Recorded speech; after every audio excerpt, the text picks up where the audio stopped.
I think what people would like to know is, well, how did you get involved in politics? I can't say it was ever a dream of mine or a goal. It never was. But have always believed in doing the right thing, making sure that everybody is treated fairly. And so originally, my mentor, someone that taught me at Bermuda College, Walton Brown, the late Walton Brown, made a call some years ago with regard to the Pathways to Status legislation that was being proffered.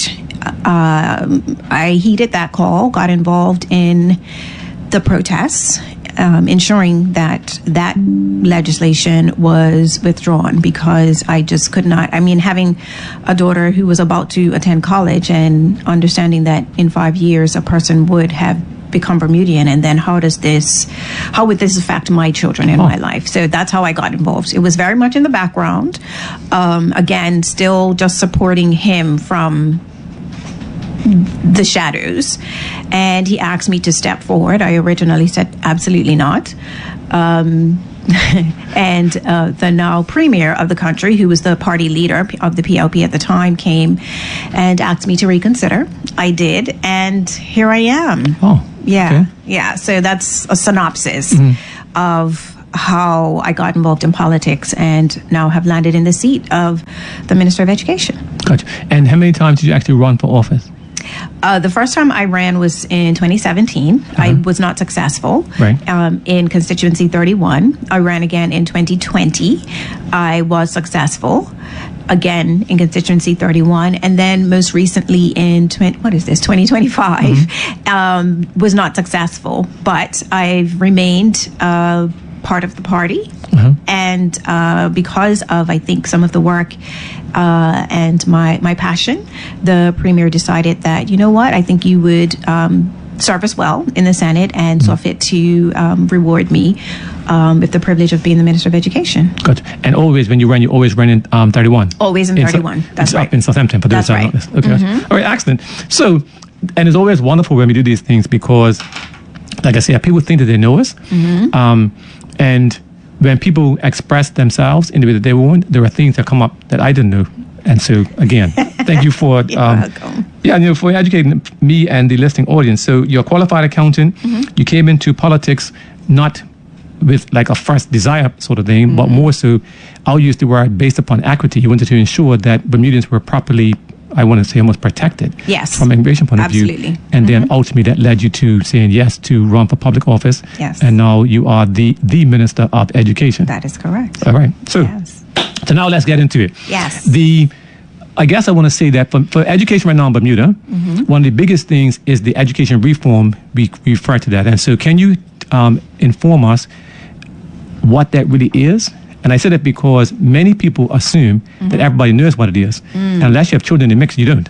And so let's go for what, first of all, is this whole thing about? Well, let me start. I'll take it back slightly, because I want to say it was in 1997, 98, when the Bermuda school system moved to the 3-tier. So we went from 2-tier, which was primary and secondary, and then we went to primary, middle, and secondary. And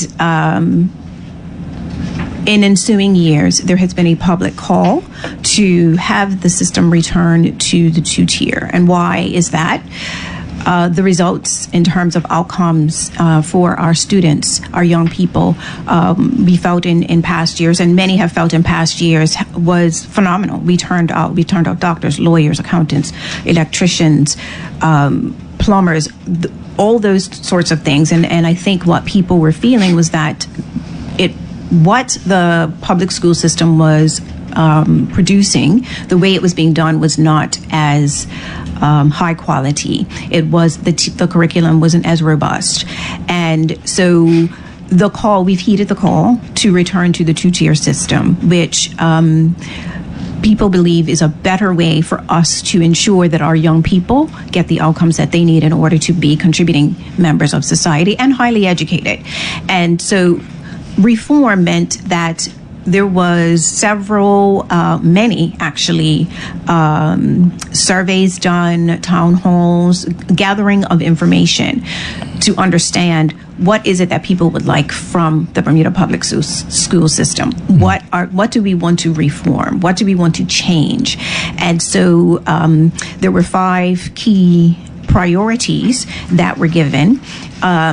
One of which was teacher support and professional development, student academic and social emotional outcomes, equity and access, infrastructure and resources, and workforce readiness and lifelong learning. So those are 5 high-level areas that seem to be themes that the country wanted or wants for the Bermuda public school system. And so the governments have, in ensuing years, attempted to reform education such that we can do those things at a high level, ensuring that we give people what they're looking for. Okay. And so with that said, there has been several different changes that have occurred in the way that we're going to be moving back to the 2-tier system. So that is going to continue. That is happening. That will not stop. It's just the manner in which we're going to try and get back there in terms of reforming education. And so I actually try not to use the term reform. So you'll notice that going forward, I will use the term transformation and school improvement. Okay. Reform, in my mind, sounds as if we have, for lack of a better term, prisoners, people who we need to reform, who are horrible. Okay. We are educating young people, right? We're improving on year what it is that they're learning, who they're becoming. And so I am saying it's system transformation and school improvement. And I think that is a clear indication of what it is that we're trying to achieve. We're transforming young people into responsible, highly educated, and capable members of society.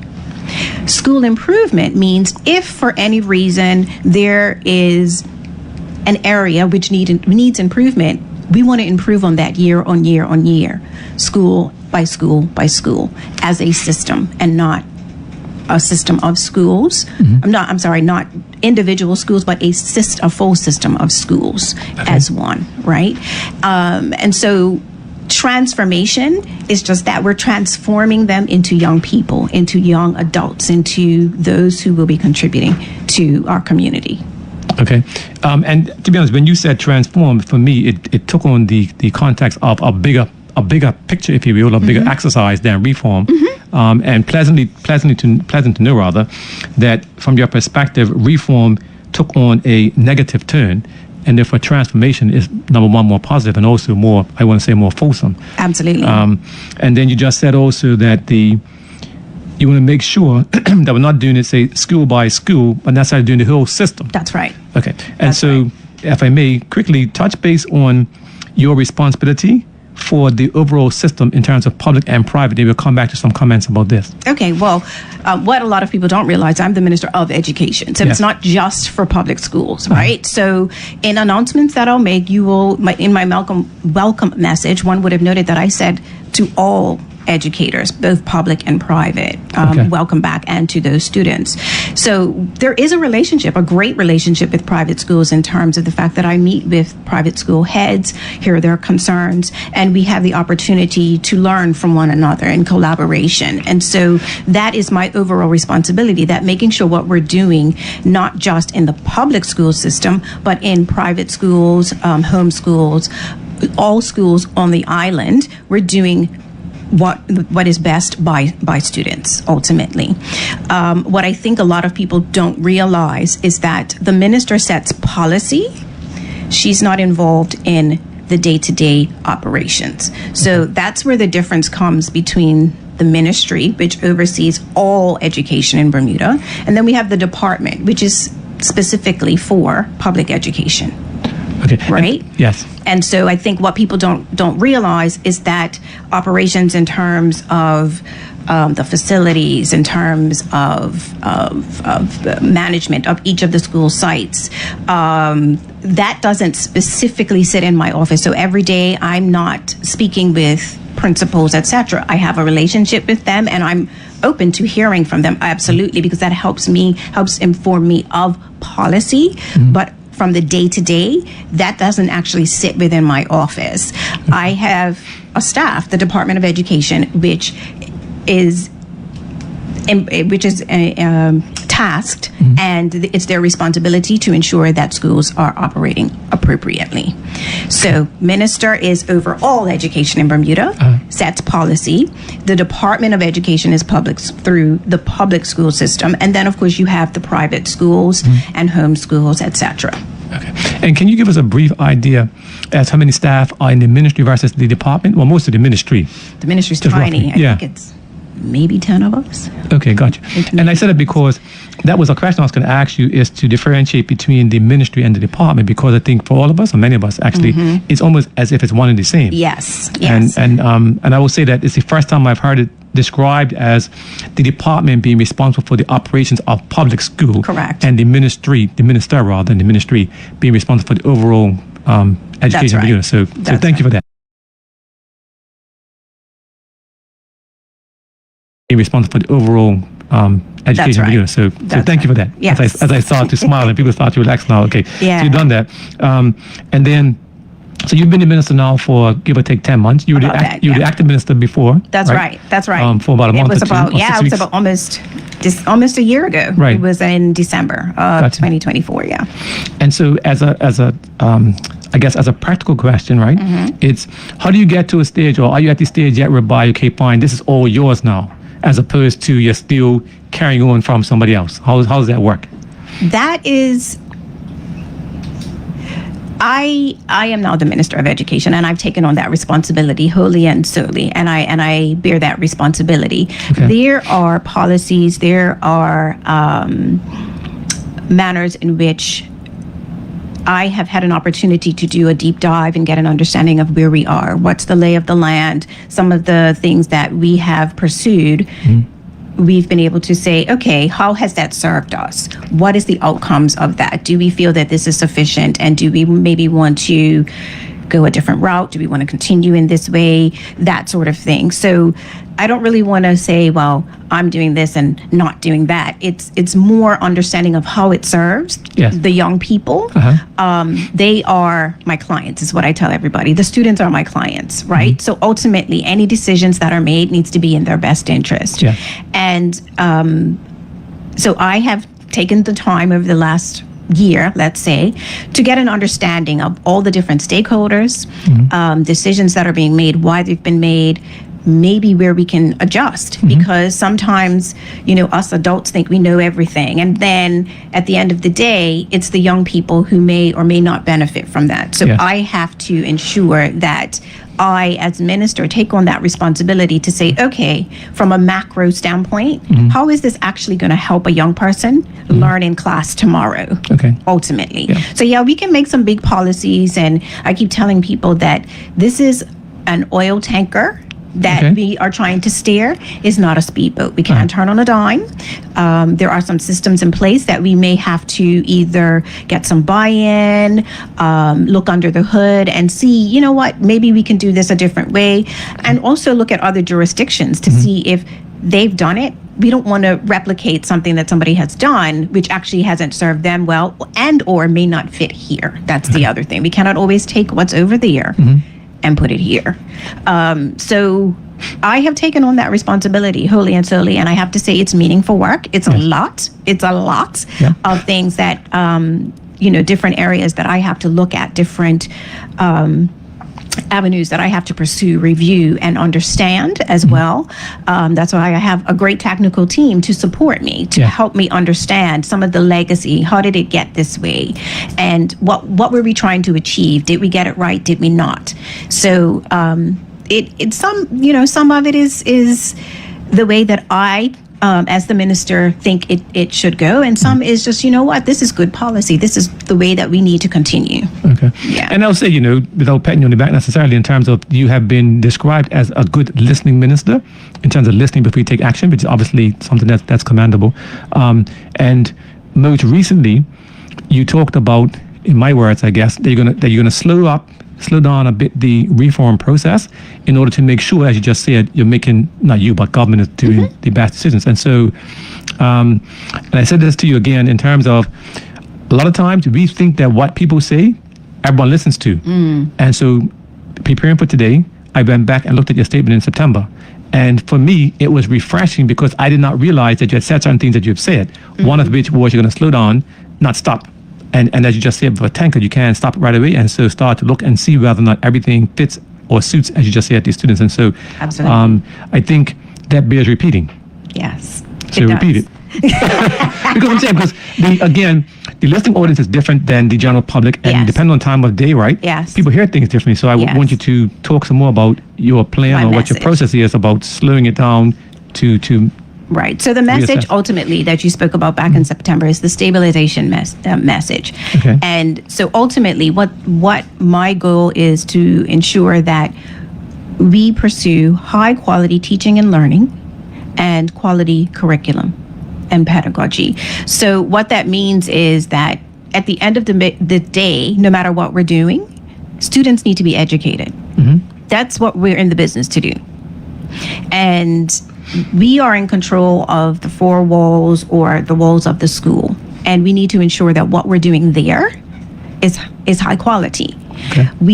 In the last several years, there's been a lot of angst and flux around what school is opening, what school is closing, what the building's going to look like, what the features are going to be. But have we really focused on what those young people are doing every day?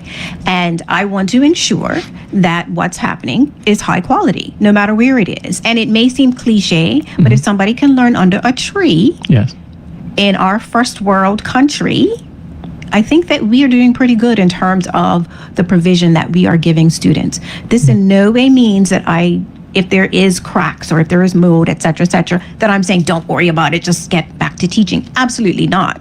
But there needs to be, teachers need to teach. Yes. Right? That's what they are. That's what their profession is. They are the professionals at that.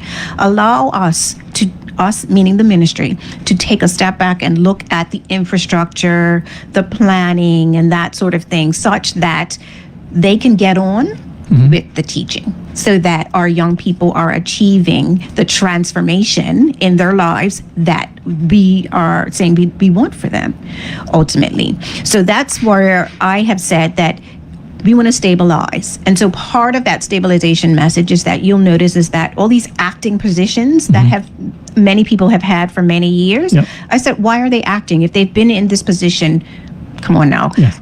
Most people have a probation period of 6 months? Yep. And then you're usually confirmed in the position. Yes. So why hasn't that happened? It also gives a level of instability when we don't do that to that individual, right? Because that means that at the end of the school year, does that mean that they will know what's happening next year? Now, there's always the opportunity for teachers and principals to move to different areas. Yes. But we want to accept them for the professionals that they are. Give them those roles. Let them be the leaders of those schools. And so that's what I've asked for. I want all principals to be in substantive roles as at September 2025. And that has happened largely. Wow. Now, that's not to say that there still aren't some roles that we need to ensure there are substantive individuals, either teachers, specialized teachers, general teachers, and principal. I'm not saying that that's not the case, but those that have been acting for umpteen years, that's a nonsense. Put the person in the role, or if they want it, or let's find someone who is, so that they can be in control. They are the leaders of those buildings, right? They set the tone. So let's give them a level of stability. Yes. And so the message is stabilization. And so I've rescinded the timeline as it pertains to all the openings and the closings because parents in particular, want to know, well, if I send my child to such and such a school, is it going to close in 2 years? So should I register my child there? I want parents to feel comfortable that for at least the next 2 years, there will be no openings, there will be no closings, that sort of thing. We are getting on with high quality teaching and instruction. That's my focus, right? Because we need to ensure that children are learning. What are we in the business to do? To educate young people. Allow us to look at the plan so that we're not saying we're going to give a particular feature to a school and not necessarily have either the physical space or the building cannot handle that particular feature. These things need to be planned before. So what am I saying? Measuring twice, cut once. Right? Yes. So allow teachers and principals to do what they need to do to educate young people, to build these communities, and let us worry about that other stuff. And let us get it right so that we aren't seeing a school where a container needs to come in and children are learning in this prefabricated, I can't remember the proper terminology, those buildings, because we've planned in enough time, right? We have the numbers. We know what future enrollment will be from year to year to year. Well, we have an idea, let's put it that way. So instead of us doing it in 1 year, we'll do this school and that school, and the 1 year we're doing another school and another school. Again, this is a system. One system. Yes. And it is not one place here, one place there.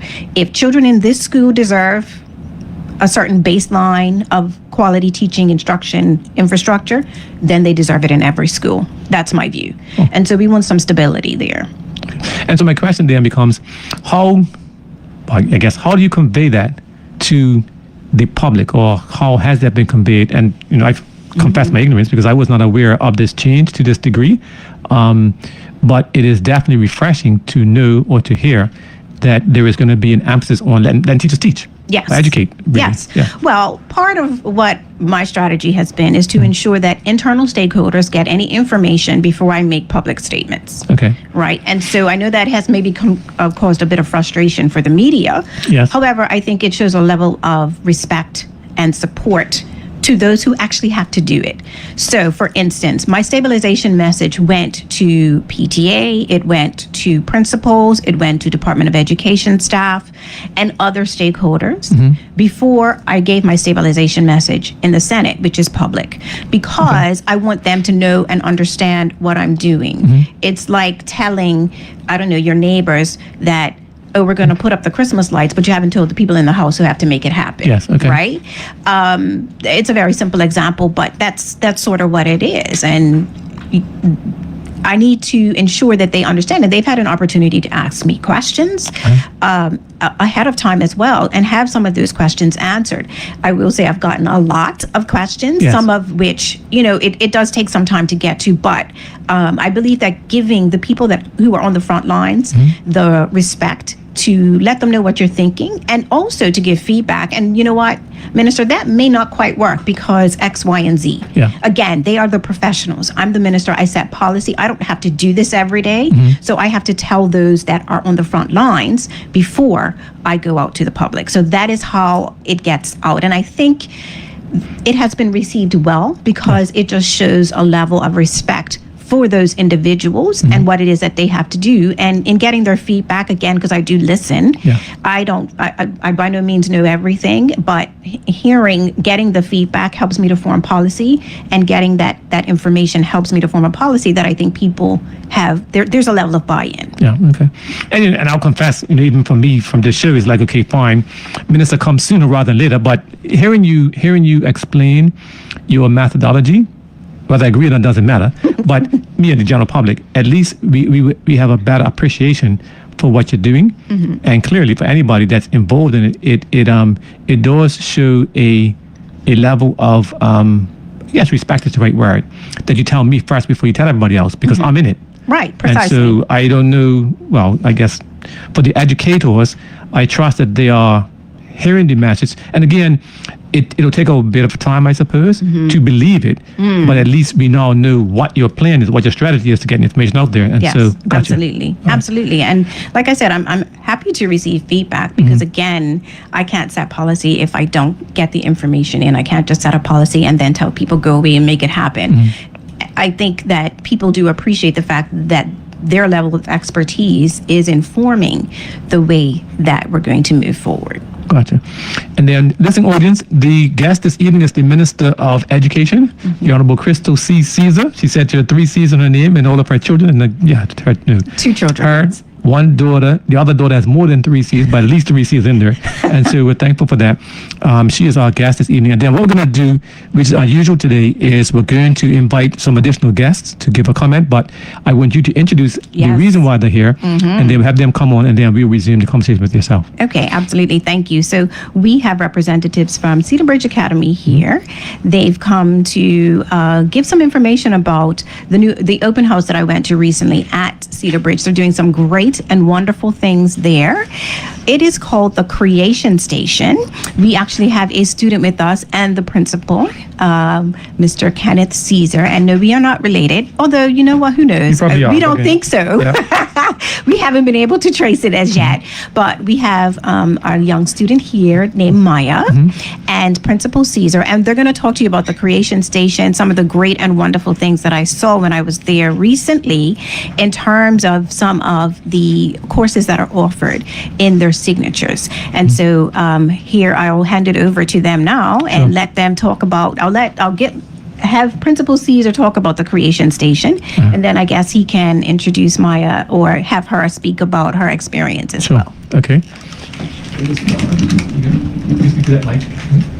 Is that mic? Speak to the mic, that's right. So what we're going to do, listening audience, as we get this small adjustment here, right, is we're going to have them both come on.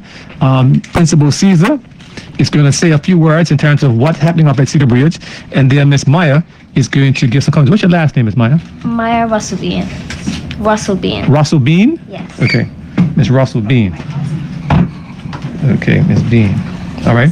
So, Mr. Caesar, we just heard the minister talk about this Creation Station. It sounds like one of the shows on TV, by the way. But tell us what that's all about, and generally speaking, what's happening up at Cedar Bridge. Right. So first of all, I'd like to say good evening to everyone in Bermuda, and it's a pleasure to be here this evening. I want to say a lot's happening at Cedar Bridge. Okay. We were fortunate to be one of the first signature learning schools in the journey to transformation. And as we were figuring out what we were going to do, our signature learning programs are STEM and trades and professions. In September of 2026, we would also add another element to our signature learning programs, which will be the arts. So as we were going on our journey in 2021, one thing that we had to do is that we had to figure out what are going to be some new initiatives, what are going to be some new ways of reaching out to our young people and providing different avenues for them to really experience education. We hear a lot of things about our current generation, and some of the things we talk about is that in today's world, a lot of students want to have hands-on experiences. We want to use creativity. We want to use innovation. So as we were in our journey for transformation, we came up with features. So some of our features will be what we call an iSchedule Day. Another feature is Student-Led Campus. Another feature that we came up with was this idea of a creation station. Okay. And for Cedar Bridge, we just took it an additional step further to find out how can we implement it in our current school structure.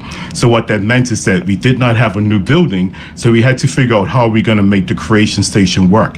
So what the creation station consists of is it is our current school library, in which we call it our library, our multimedia center, in addition to a high-performing maker space. So persons would say, what is a maker space? Yes. So our vision for maker space is that what is happening in the classroom, we want to also bring it to more, we want to make it relevant. We want to bring life to our students. So I always use the example, if a student is in an English classroom and if they're doing poetry and they have developed a poem, where the makerspace comes into place is that student may now go to the makerspace and they may put the poem on a CD, or they may actually create any textile, or they may actually have a piece of Bermuda cedar and they would actually engrave the poem into a piece of Bermuda cedar or into some artifact.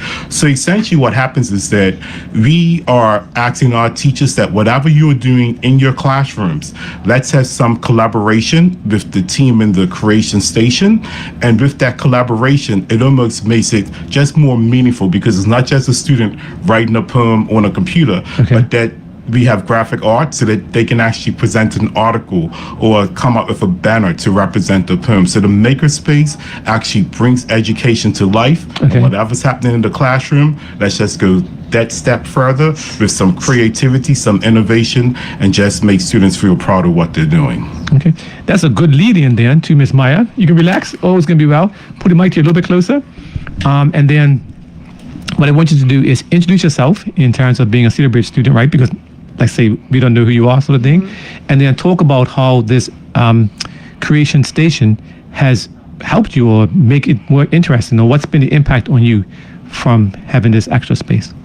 Well, hello, I am Myra Sabine. I go to Cedar Bridge Academy. I am in my S3 year, and I was a part of the creative technologies path in STEM. I'm on general now, but because of dual enrollment, but the creation station, it's very immersive. Me, I'm a person who learns like hands-on, and sometimes being behind a computer or writing stuff down isn't good for me to express my creative ways. And being able to be hands-on and create something that's really meaningful, to bring that meaning and that message to life, kind of just like makes it 10 times better.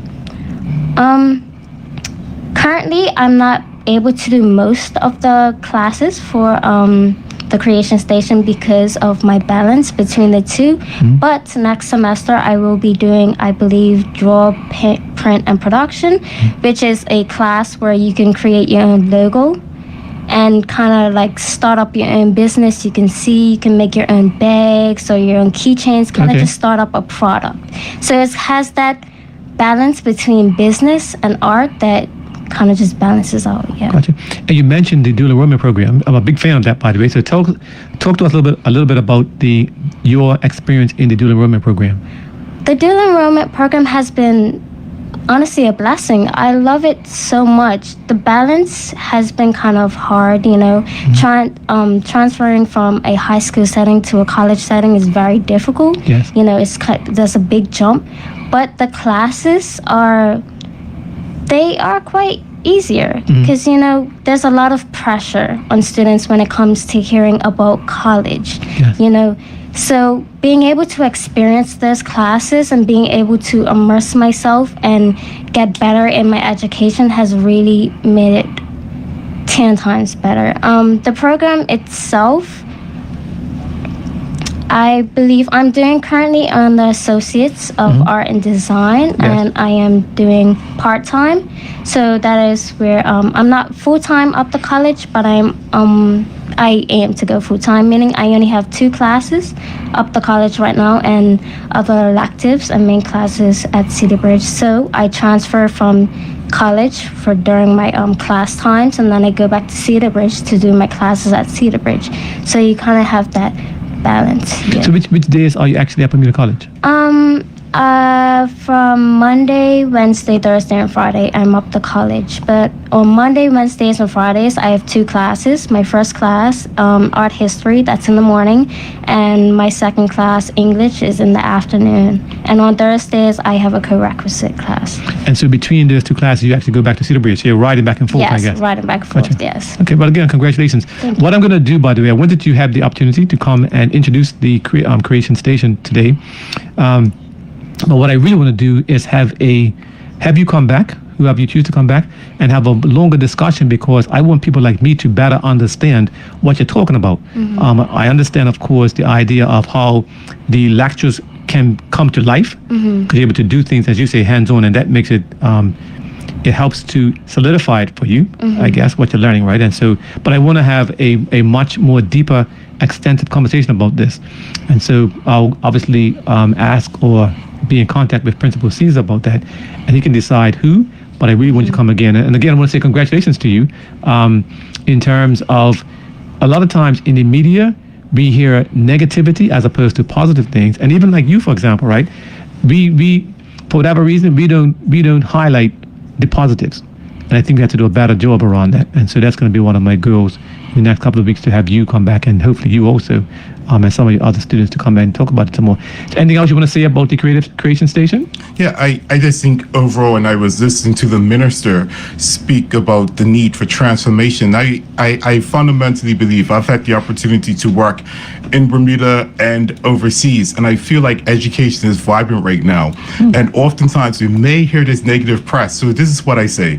Cedar Bridge Academy is open every day from 8:30 to 3:30. Anyone who wants to see what's happening with our school, come to the school. We have to be immersed. There's too many people who are looking on the outside, Yes. and they're not seeing what's happening day to day. Some people would say, do I have my receipts? I do have my receipts, because I see recent Cedar Bridge Academy graduates who are doing phenomenal things in Bermuda, the studying abroad. So I have data to back up what we are seeing. Yes. Is it perfect? We are working together every day to ensure that we can provide the best quality experience. But transformation is alive and well, and I think public needs to come more and see what's happening. So I just say, before you're going to put that next comment on Facebook or anywhere, just stop by the school. You can ask for Kenneth Caesar. I'll be there to meet you, and I can give you a tour of what's really happening at Cedar Bridge Academy. Well, and and as you're talking, and the listening audience will understand this, is that it'll be interesting then to have a show about Cedar Bridge. And maybe you and Barkley together, I'm not sure how that could work out, but trust me, if I don't reach you, you reach out to me, because that's what we will do. We have a show about what's happening, what's almost like the inside story sort of thing for each of the schools, because again, it's important as we continue to encourage the general public. And as the minister says now, in terms of the whole public school reform or public school transformation, right, to do these things that people can hear positively about what's taking place. And so again, I'll say thank you. Thank you again, Miss Maya. And it's amazing, right, in terms of how excellent you're able to even express yourself. And so I want to encourage you, no matter what you do, whatever people say and all that kind of thing, that you're doing excellent work. Thank you. And the dual enrollment program, trust me, from personal experience, it is a blessing, truly, truly, truly. It'll save your parents money in terms of getting your first 2 years of education done in Bermuda rather than overseas. And you may not understand it now, but it's a lot of money to get saved. Plus, you are better prepared by going there first. Some people they'll choose to go overseas straight away, which is fine. But I want to make sure that people understand that going to Bermuda College is not anyway second. It is tremendous, tremendous value. So again, congratulations. Thank you. All right. Mr. Caesar, thank you. Thank you. Looking forward to you coming back. Yes. So we said yes on air now, so now you're committed to doing so. You can't say no. All right? Absolutely. All right, thanks again. Thank you. To listen to this again, we've had the Minister of Education on, the Honorable Crystal Caesar. And now we had the principal from Cedar Bridge, Mr. Kenneth Caesar, and also young Ms. Maya, I'll say a young Ms. Maya, to talk about the Creation Station. And they've had an on-air commitment to come back and talk in even more detail about what's happening up there at Cedar Bridge, and their role as a signature program or signature school.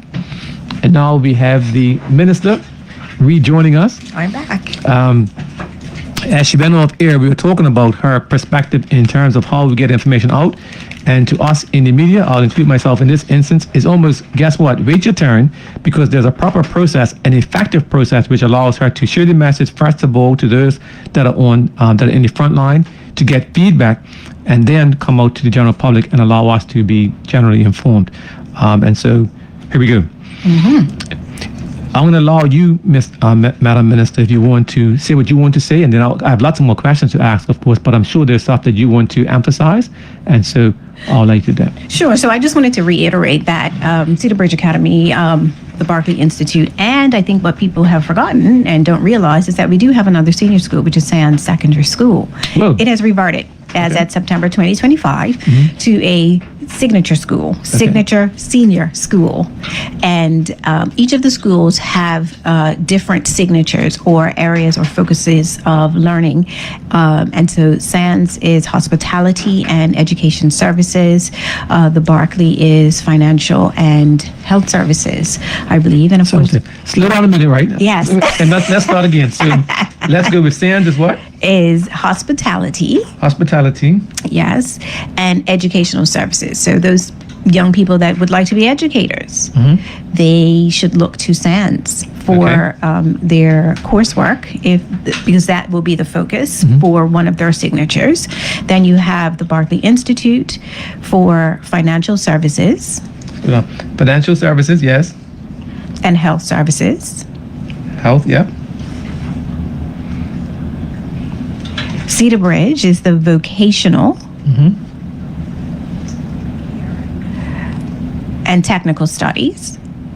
Their strand, which of course is right in my wheelhouse, is they have the arts and culture strand as well.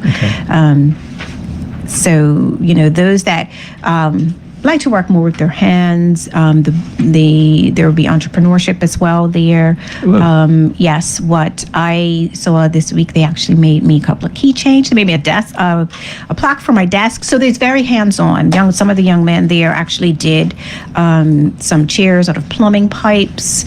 They learn woodworking. They do robotics. They can actually have now gotten a machine that actually can print the whatever the materials are to wrap around like a bus. Like when you see certain cars or buses with certain designs on them, they have a machine for that now at Cedar Bridge. So I'm encouraging companies to use them, to use the school to do that. So and that's very popular. And of course, I just wanted to bring that up because I know that many young people don't know what it is they want to do. Yes. We expect all of our senior schools to give baseline high quality education, which is the focus. But they have signatures in which if young people know at a young age, and some that don't really, because they can switch at some point. At some point, it will become a little too late because obviously you want to matriculate and be able to graduate on time, for lack of a better term. And so it exposes you to areas and careers, and also gives relationships with community partners, businesses, etc. in Bermuda. So, and we have memorandum of understanding, in particular with many companies that have either businesses for which those signatures have careers ultimately, so that they are helping to design what the curricula does look like, and some of those business professionals are coming in and helping to administer some of the units as well. So we're doing some great things in all of the schools, in senior schools, and they're doing a wonderful job. I must say that, I've been very busy in the last several weeks. Also, the Barclay had a career fair in which many of the health services were there, financial services businesses were there, scholarship, those who have scholarships, particularly in the insurance and reinsurance industries, were there as well. And SANS as well, we went up to their open house, and it was phenomenal, really hands-on. So they got to see a lot of the cadavers, and the children cooked for me, so I got my little afternoon snack. It was good. The schools are doing some really, really wonderful things. They really are. And so again, we now have 3 signature senior schools. And I confess that I should know better, I suppose, but you do sometimes forget. Yes. That Cedar Bridge and Barclay. Oh, guess what? Now there's SANS. That's right. That's right. What comment do you have in terms of, it just came to mind, the enrollment at the various schools? Are they almost the same? Like, does SANS have that many close to Barclay or Cedar Bridge, or how does it work? Not as yet. I mean, again, it's new, and we're hoping to that. But that's why we have the open house, so that we'll get young people more interested in talking and excited about what's happening there. So they're continuing to develop it. So the registration is not the same.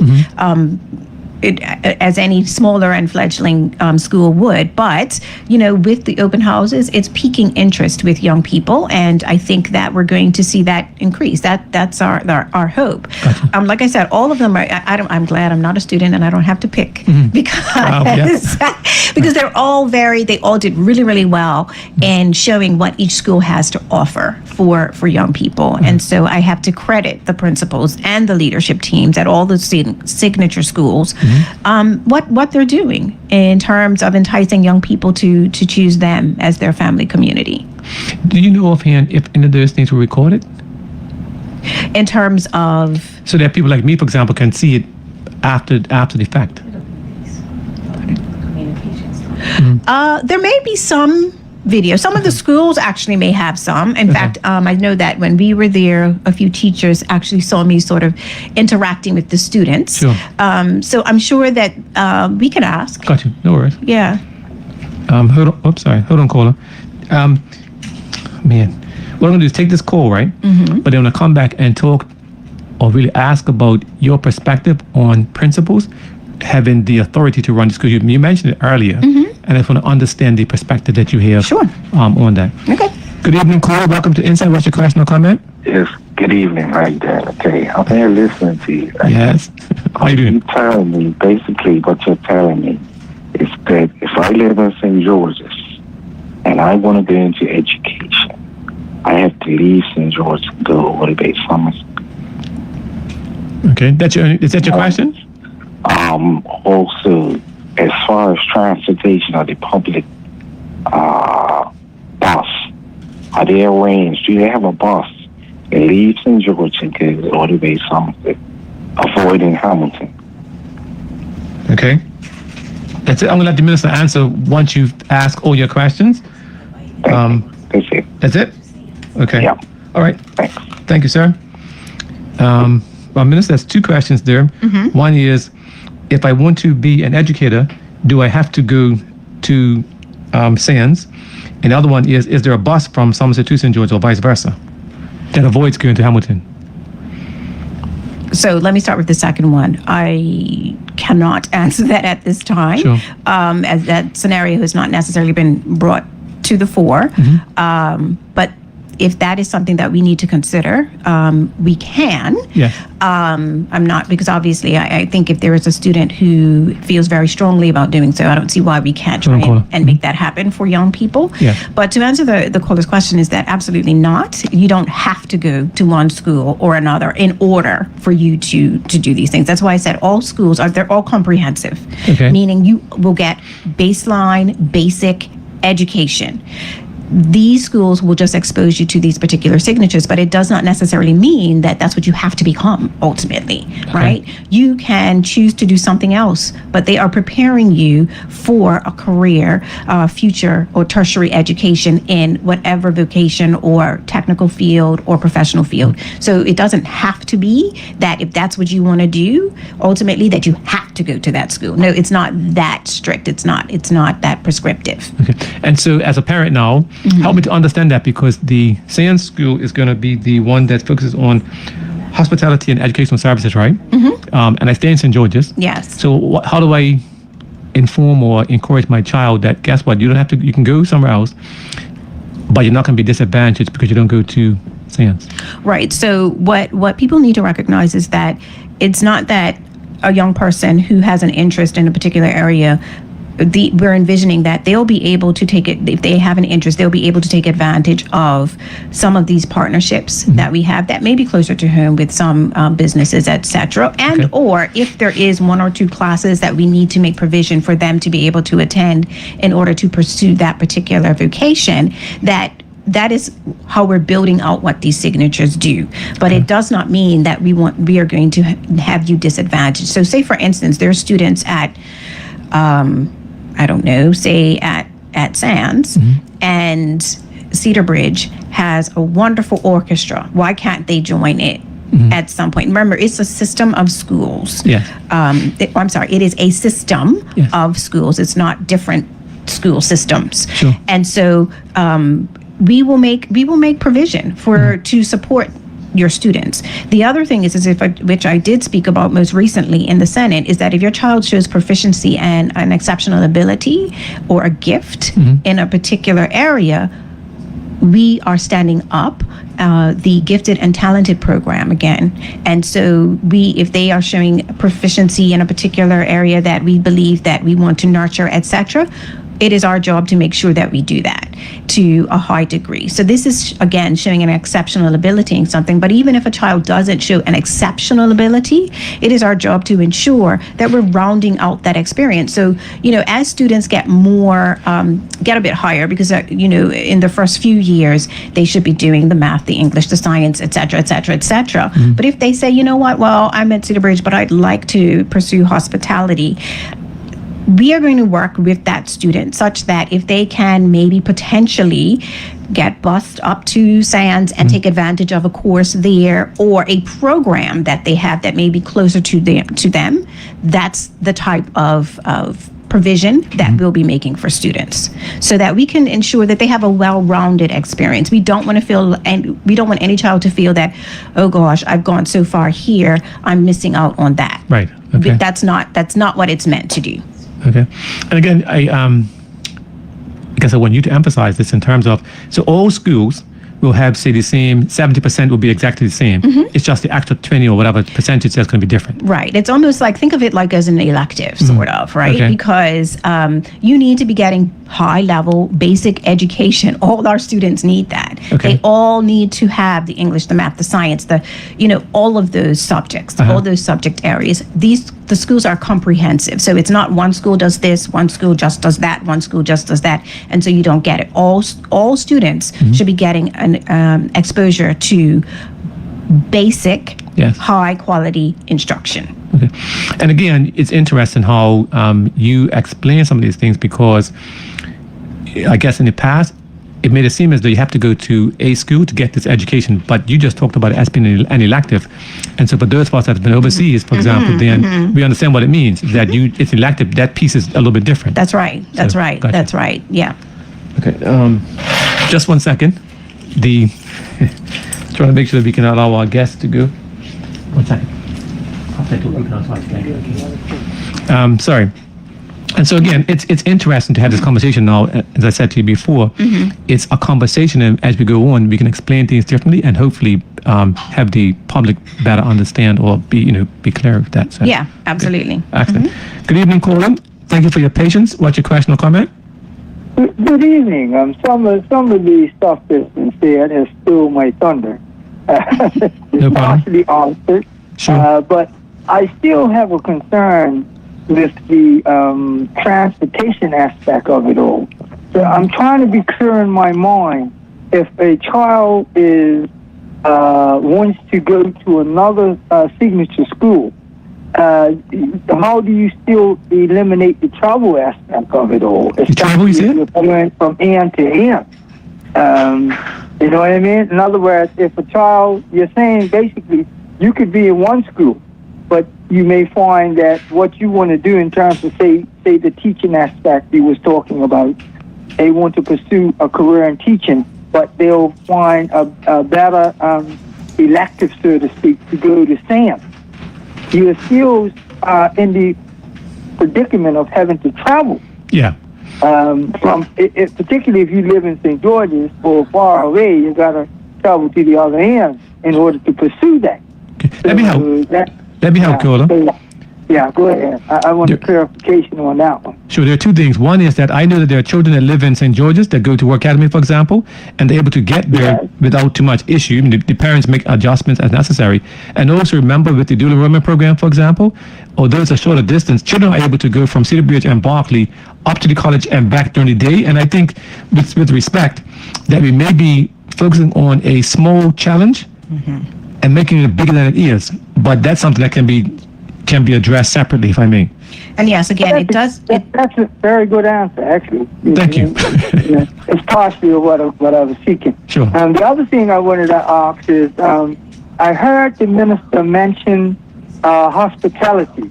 Yes. I get the impression that will be a signature subject as well. At Sands. So after the kids wanting to learn the hospitality side of things. It is now. Yep. It's a signature now. At Sands, correct? Yes. Yeah. Great. Okay, Right. I just clear in my mind. I just No worries. trying to be clear in my mind. Thank you, Colo. Appreciate that. All right, bye-bye. Okay, bye-bye. And, with respect, it's, and I say with high level of respect, by the way, in terms of with all things, sometimes we look at the like the small what ifs and make that the issue as opposed to let's look at the system. And I'll say again, Minister, that your description of the school process being one system with many schools as opposed to many schools, it does resonate with me. And I trust that to the listening audience, it helps also because for those of us that don't have children in the public system now, we don't tune in as much, Right. but you're helping me and hopefully the audience again to make it much more relevant. Before that caller came on, I asked you about the idea of the principals having, my word, authority or influence over the schools. What's your thought on that? Yes, so I support school leaders, which are principals, Yes. to be the leaders of their schools. So it starts from the top. So they influence what happens in the schools, the school culture, and what have you. So we're all like-minded, however, about what it is that we want to see, and I entrust that with them. I give them a level of professional autonomy to ensure that the high-level quality teaching and education that I anticipate from a ministry policy standpoint is that they get on with it.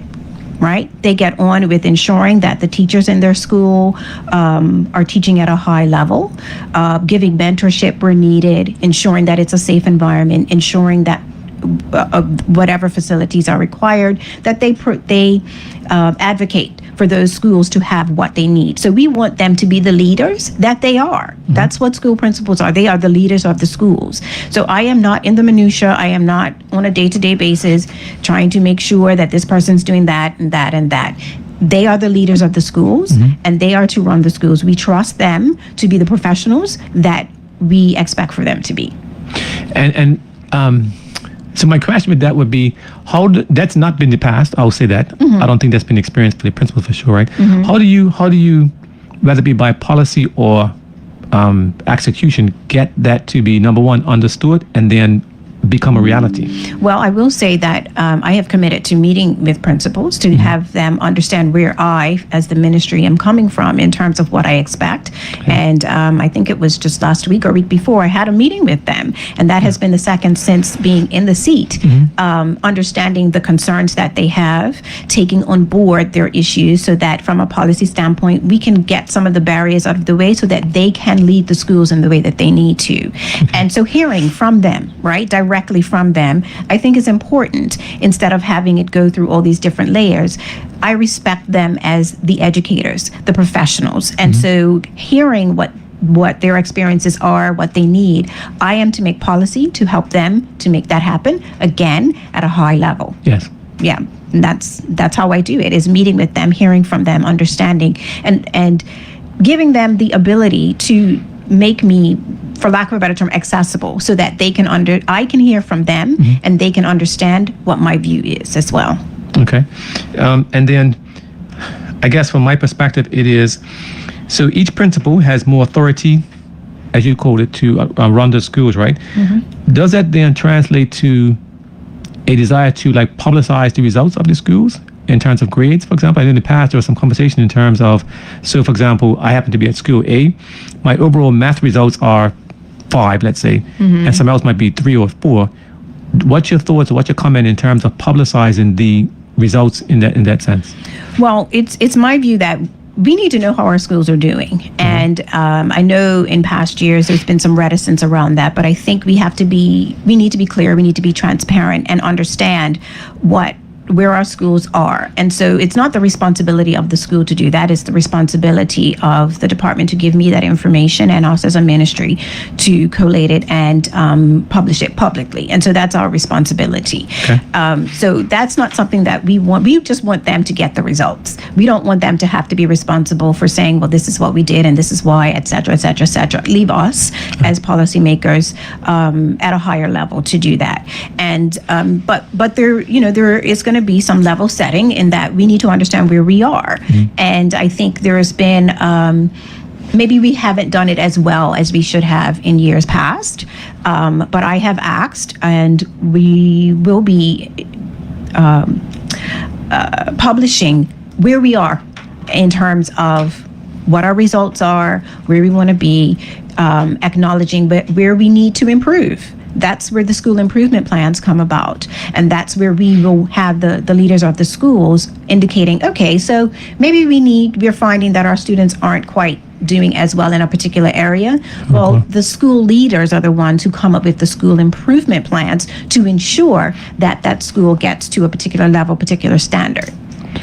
And, I'll say that's excellent in terms of looking forward to the execution, right?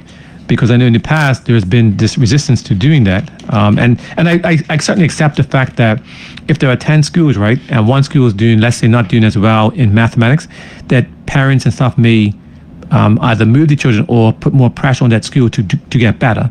But as in competition, that's how you get better.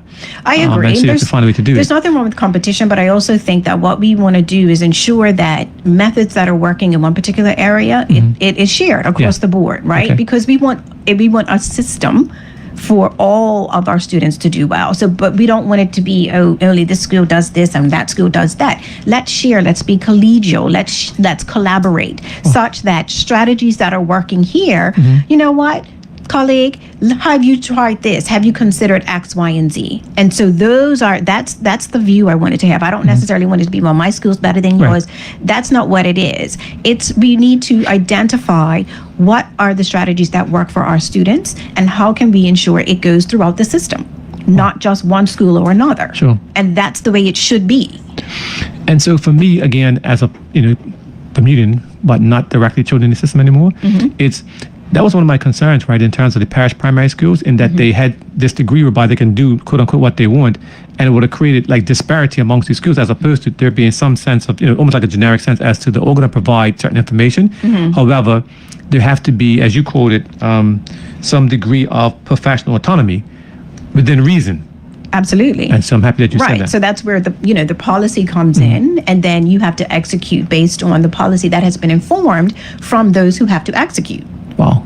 Okay. So there's back and forth, right? Sure. So we're not going to set a policy that makes no sense and they can't carry it out. That's nonsensical to me. Yeah. Okay.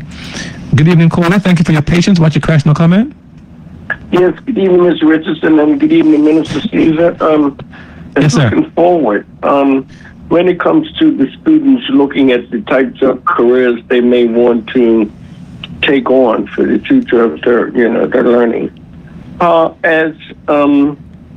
has AI been taken into consideration in the sense of looking at what is actually happening with that particular technology? Is that something that should be looked at as far as selecting whatever type of career you're going to be taking on, due to the fact that these students that we have now is going to be coming into that particular type of science, and I would say in that type of technology, because you can select a career and find out that you may have a difficulty even finding that particular job in that career due to the fact that we have this artificial intelligence. Okay. I'd just like to know if that's something that could be discussed or think about looking at this next generation coming. Thank you. Thank you, caller.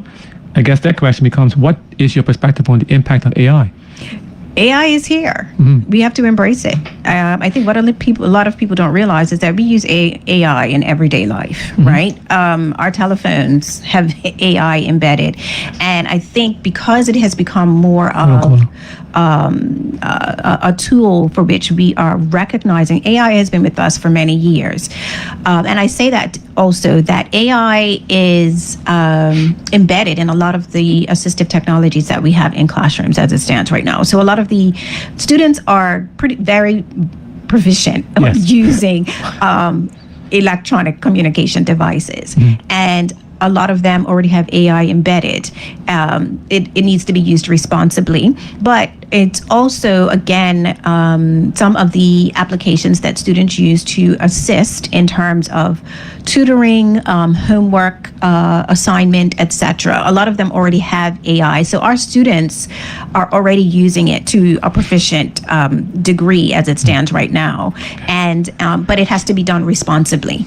And so this brings me to talk about Amira Learning, which is a new application that we're using. What's it? Amira Spelled AMIRA, learning. AMIRA, yep. She's an AI, gosh, what do you call them? Not a bot, but a avatar. She's an avatar. Okay. Listen, I'm getting off with the terminology myself. But she's an avatar that we have taken on this year. We're piloting it in all primary and middle schools, such that she assists young people in tutoring. It's a reading technology tool. It's a tool. It's not teaching. It is to reinforce what children are already learning. But what it does, it has a microphone and the children read into it, and it starts to take in how that child is pronouncing something. And it will come up with a program such that they aren't quite pronouncing it correctly, or they aren't quite grasping something. So it customizes to that child, not for a bunch of children. It's specific to that child to help them to increase their literacy rates. And so AI is here. We're using AI in classrooms already. So children, and they only need about 10 minutes, maybe 2 or 3 times a week. And it's helping children with literacy. So AI is here. And so, obviously, I was not aware of that, but how does that work, though? So Anthony cannot, well, that's one work. Anyway, Anthony reads below grade for whatever reason. So I do something, I read to this robot read or to Amira. AI. She will talk to you Right. and say, well, maybe Anthony, let's look at such and such and such. And she'll say, and in the background, it's computing and coming up with a program to help that child. She recognizes that that student may need a little bit more tutoring in this particular area. And so she gives different exercises and programs to help increase the literacy in that particular area for the child. It's customized to each child. And can parents have individual access to that? Like, for example, I want my child to do it every night, for example, to get them really good, get them. How does it work? Or what's the, at some level in my mind, right? It's exciting to know that my child can do this, but how do I do it if I want to do it faster? Or myself. There are certain strategies that the program actually recommends, right? Yeah. So it doesn't want you to just do everything in a week. It needs to reinforce what's happening in classroom as well. And so there are recommended times, and so the programs are written for a particular time. So it's not, you can't just stay on it for 20 minutes every day. It recognizes that, you know what, maybe you need to come back for a lesson tomorrow or something along those lines. So you can't just take off running. It helps you to do that, but you can't just sit on the program all day every day. So it's a tutoring program. It's a tutoring program, yes. Oh, and that's in all the schools? Yes. Oh. And again, it's available to all schools. So I don't know. Yes, it's available to all schools. All school principals are aware of Amira, and it has been my directive that students should be using Amira for literacy as a tool. Teachers should be using it as a tool to assist with literacy and learning. Okay. And if I may, so let's go back to what you said earlier in terms of, so how does that work as a policy? You said you told everybody to do. How does that work in terms of the to and fro to, talk to the educators and whatever to make sure that what you're saying is practical for them to do and it's effective? I don't know how that works. Well, the Amira Learning program and or support, they also provide support to schools as well in how they implement it in the school. So I've said this is a wonderful program. I believe that it's going to help with our literacy rates. I'd like to pilot it in all our schools. Now, the principals have been introduced to it, and they and their leadership teams have the resources and support such that they can reach out to the Amira Learning team and say, listen, it's maybe not quite working in this particular area for us, and they have strategies to help them implement it such that we can get the most out of it. So there's that support as well. So the Amira team, that's like a local people or something? No, it's an overseas team. They're based in Los Angeles. And they've seen some really great results, in particular with students in Hawaii, I want to say. So, and it also can be customized to dialect, right? Because Bermudians don't necessarily speak like those in California. So there may be, and they're doing collecting a lot of this data in the background, and there may be some tweaks that need to be made. AI is not meant to just Yeah, teach, sure. right? It's a tool. And so the more information they get about our students, how they speak, how they're learning, they will make adjustments for us. Okay. All right. Thank you. I'm going to take this call, and then I'm going to come back to go online and check the questions coming in. Okay. Good evening, caller. Thank you for your patience. What's your question or comment? Good evening. Okay, 2 days. You're coming back, but go ahead. It's been one school that's been constantly on my mind, and we done heard nothing about. Oh, then it's gonna open it. Okay, just ask the question then, It please. is Clearwater. Okay. All right. Number 2, I think government, you and your colleagues need to go back to the drawing board and suggest to the public or let the public know about the transportation from going from St. George to Sands Middle School. About the what, sorry? Across the road the door. Is it about Transportation. Okay.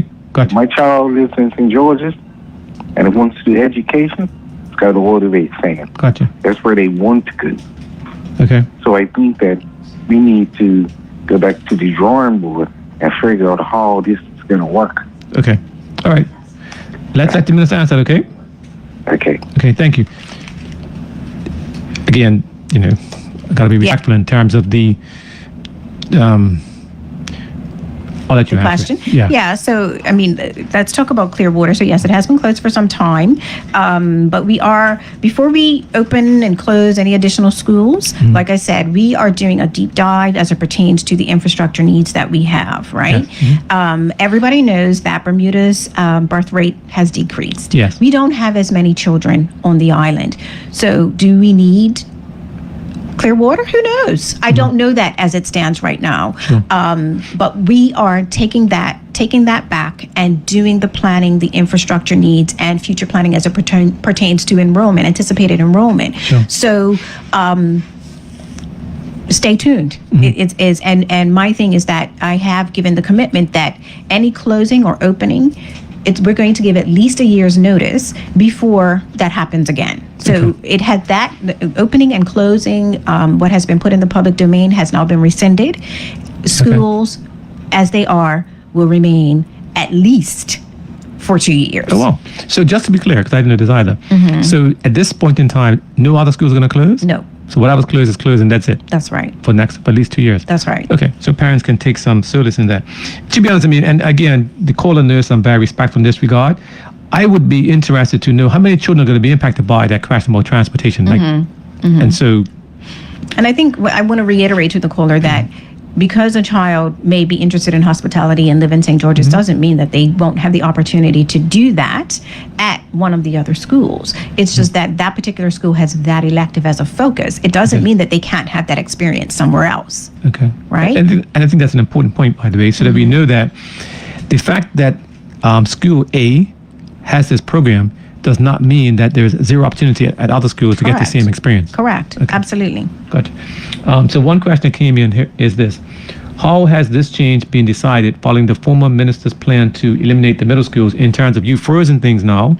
So does that mean that the middle schools will continue? Does that exist? As it stands right now, yes. And in fact, it is my plan to ensure that, again, we take on board from the school leaders the process going forward. What does that mean? Because, of course, there's a lot of moving parts. So as it stands right now, the schools are what they are for at least the next 2 years. Okay. What they will be beyond that, we will be getting input from school leaders, obviously from other stakeholders, such that what is the infrastructure that we need?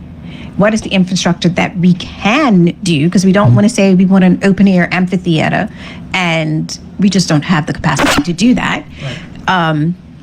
Let's Okay, sorry. ensure, no problem. I wasn't sure if my Sorry, mic went that up. was me. Okay.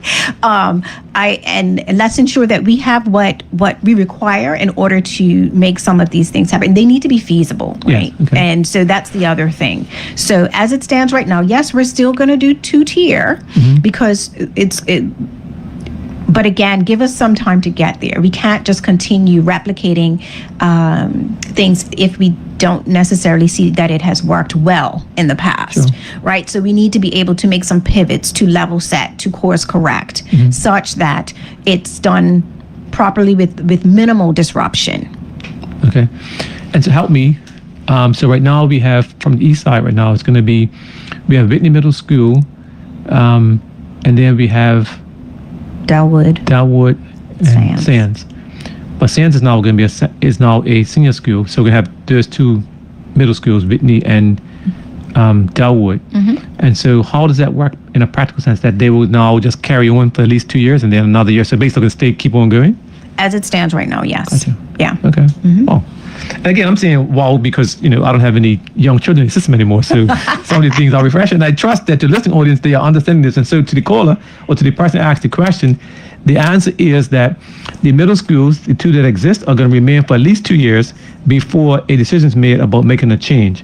And so we trust that the parents themselves are now more comfortable in enrolling their children to go to those middle schools. And realistically, if there are quote unquote only two, you get to choose between those two. Yeah, That's right. Excellent. So, different comment. You just mentioned the idea of enrollment is now decreasing because there are less children. I've always had a comment in my mind, to be honest, in terms of the private schools will advertise that they have these great rates, right? But they graduate in total 50 children, whereas Bark and Cedar Bridge graduate like 200 altogether. And so I'm always mindful of the fact that we're not comparing apples to oranges in that scenario. And so that's a leading question, of course. What's your thought about that? In terms of what? In terms of we compare private schools 50, public schools 200, and the children are going and doing good things, but we tend to almost act as if only the private schools are doing good things. Well, again, that has a lot to do with, unfortunately, people's motives in terms of how they pick up certain stories and run with it. Because I attended senior school graduations, and some of those students are dual enrollment students who are doing great and wonderful things. One student, I think, had almost $150,000 in terms of scholarships. Yeah. And that to me is phenomenal. So we, for their 50, we probably have an equivalent 50, right? It's just that we have a wider breadth of students. So we have students that one would consider high academics, but then we have some that are doing great things in vocational areas as well, and they don't necessarily have some of those programs. So the senior schools take anybody who comes to them. Yes. Right? So unfortunately, motives are not always the best. Yeah. And so just for, like I said, for their 50, we probably have 75. Yes. Right? But we aren't necessarily seeing some of those stories come out. But I'm trying my best to ensure that we recognize that there are some great and wonderful things that are happening with our students. Yeah. And senior schools, they're comprehensive. They have a wide range of students who are academic, students who are vocational, technical. We even have students who are in the ASD program who graduated with a dual degree. I think at the one graduated with dual degree through Bermuda College. Sure. And so we have a wide range of offerings. Yeah. And so it's easy to focus on this one particular thing if that's all you're doing. Yes. But when you have a wide range of things, you have to meet the needs of many students. Gotcha. Okay. Yeah. And people know for sure, I have a big bias when it comes to that regard, because the dual enrollment program has been tremendous in terms of children being able to go and get their high school degree and university degree at the same time. It's huge. Yes. And as young Maya explained earlier, for her, it's been wonderful because it gets her a chance to get used to the freedom and flexibility of university without necessarily having, going all the way there. And so I want to encourage the children and the parents themselves, if the opportunity arises, to participate in dual enrollment, then do so. Yes. And also, people know I'm an advocate for Bermuda College in terms of it is excellent. If you go there and pay attention to your work, you're good. Yeah. Save some money and you go overseas, and it's kind of easy. And I want to point out a nuance as it pertains to the experience that middle school gives as well, right? We're going to the two-tier system, and we'll get there eventually. But middle school also gives young people a level of exposure to what they'll get in high school before they actually get there.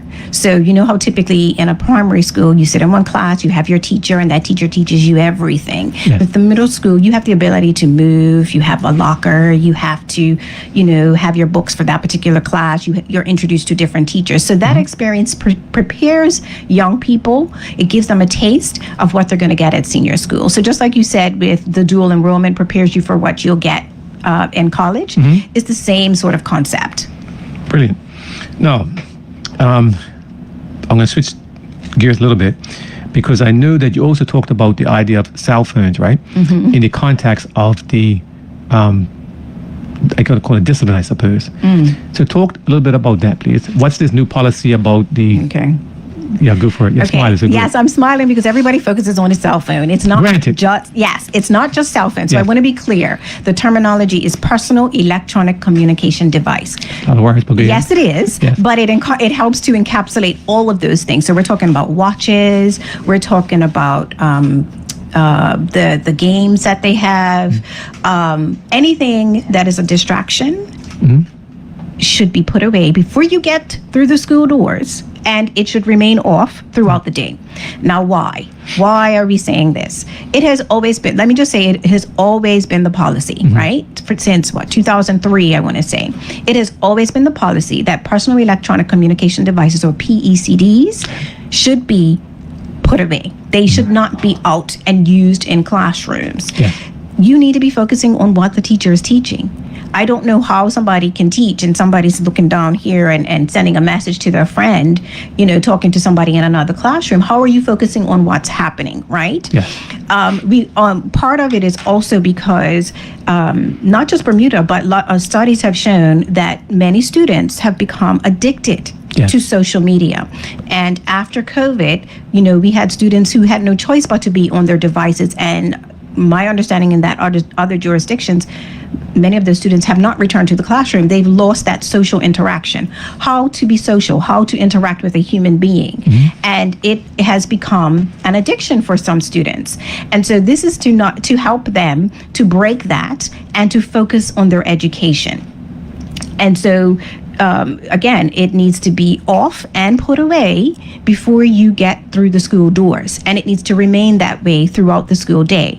Some will say, oh, well, you're talking about AI and how are they supposed to use all of that? Every child should have a device, a school issued device, which has certain parameters in which they should only be able to use the applications and or programs that are put on by schools for that day, because there will be some teachers where they need to interact with students with their devices, but it needs to be a school issued device, and that's what I want to point out. And so it has been my directive that all students should have one. Every student has been issued one or should have been issued one, which is school issued. Right? Personal electronic communication devices need to be put away. So how am I going to get in touch with my daughter to tell her she needs to come to such and such a place instead of taking the bus to that place? Right. Well, you call the office like you used to do back in the day. Communicate with the adults in the school to let them know what's going to be happening with your child. And so people, but what I think people have forgotten is that most schools have already been doing this. This is not new. Okay. Right? It has already been in place with many schools. So this was not a big deal as far as most of the students were concerned. Students are going to be students, people are going to be people, they're going to try and get around the system. I get that, right? But this has been in place, and I've just asked for robust enforcement of it because, again, I'm focused on teaching and learning. That's interesting, Mike, because I also asked that question in terms of it's been in place all this time. What prompted you to make it, if that won't work, but what prompted it to be enforced, quote unquote, all of a sudden? Because there's a new code of conduct, which ultimately encompasses that particular portion. So like I said, us as adults are the ones who are running around with our chicken with our heads cut off because, oh my God, my child can't have their device. The children know this. This is not new to them. Okay. And it's the parents who are focusing on it, right? It's not the students. The students know what they're supposed to do. I've spoken with students and they know at their various schools that, oh, well, I couldn't have had it anyway. So this is not a new thing. There is a new code of conduct, an up-to-date code of conduct, which incorporates restorative practices, that is the theme that we are approaching. So it's not you've done something wrong, you get punished. It's understanding, well, why has so-and-so been pinching their classmate? Is something going on? Does that child need something to eat? Right? And so we have a team of coaches, the MTSS team, which stands for the multi-tiered system of support, right? That that meets on a regular basis. And when there are certain things that are highlighted by a classroom teacher, listen, I've tried such and such, there's tier 1 level of behaviors, and here are some of the suggested methods to either mitigate that behavior or change the behavior and ensure that the child gets back to learning. So, and teachers have been given the opportunity to learn about restorative practices, right? This is not new again. This is not a new thing. We are trying to understand underneath what is happening with that child. Why is this child presenting by throwing a chair across the room? Is it because grandpa died recently and they were really close to grandpa, and that's the only way they know how to express their frustration and their sadness? And so those are the types of things that we have to try and understand before it is my view that we shouldn't be suspending children outside of school. There should always be something. And if it is outside school, it's because it's gotten to a point where, you know what, there really needs to be some intervention here. There really needs to be some support. And what does that intervention look like? Does it mean that this child maybe just doesn't feel welcome in a particular class? I don't know. I don't know what the reasons are. But then if they go and work with such as, a farmer for 2 days a week, they may feel like, oh my gosh, I'm really doing something. I'm seeing the product of what I'm doing. And that may help to settle out that behavior. So those are the types of things that this new code of conduct is trying to highlight and make sure it becomes a regular mode of practice. So restorative practices. And so with that, there's a big conversation about that in terms of society right now, because that means there's a lot more effort for me as a teacher or educator to do what's not my core teaching and work on all the social things. And so how is that being received, or how long has it been in effect thus far? Well, like I said, restorative practices has been going on for a few years. I'm talking about this code of conduct in terms of, has it been sufficient time for you to get feedback to see how this is working with this MTSS, for example, and is it effective or efficient or whatever the word is? Well, the new code of conduct was implemented officially in September 2025. Okay. Some of the practices, however, that you will see throughout the new code of conduct has actually been in practice for a while. Okay. So the MTSS team, I think, has become more formalized. I want to say it was this year. Okay. School principals, were briefed on it before school ended. And so they were able to see and understand and see it all through the new code of conduct. A lot of it, when I say new, it's that we have introduced and are incorporating some practices that maybe we have more knowledge about. So a lot of it is still what we've been doing for years, but it's just improved upon with additional knowledge. Okay. Now, in terms of support, yes, teachers are being asked to do a lot more these days than they have been in the past. Yeah. And so there's a few things, but we are asking them to raise the bar as well. Like I said, high quality teaching and learning, right? So remember, it's teaching and learning, not just learning, but quality teaching. So part of that is also giving teachers strategies to maybe identify a student that, this student may be presenting in a particular way, so let's get them the support and let's get it to them sooner. It is my view as a minister that those supports need to be more readily available to teachers such that they can get back to teaching. So you'll hear things like occupational therapy, physical therapy, speech language therapy, mental health therapy, behavioral therapy. If I had my way, every school would have that their own team of those supports, and that's what I'm working on. Okay, and that's going to beg the question in terms of being realistic and budget-wise. You have so much money. How are you going to put in place? Oh, that's one word, I guess.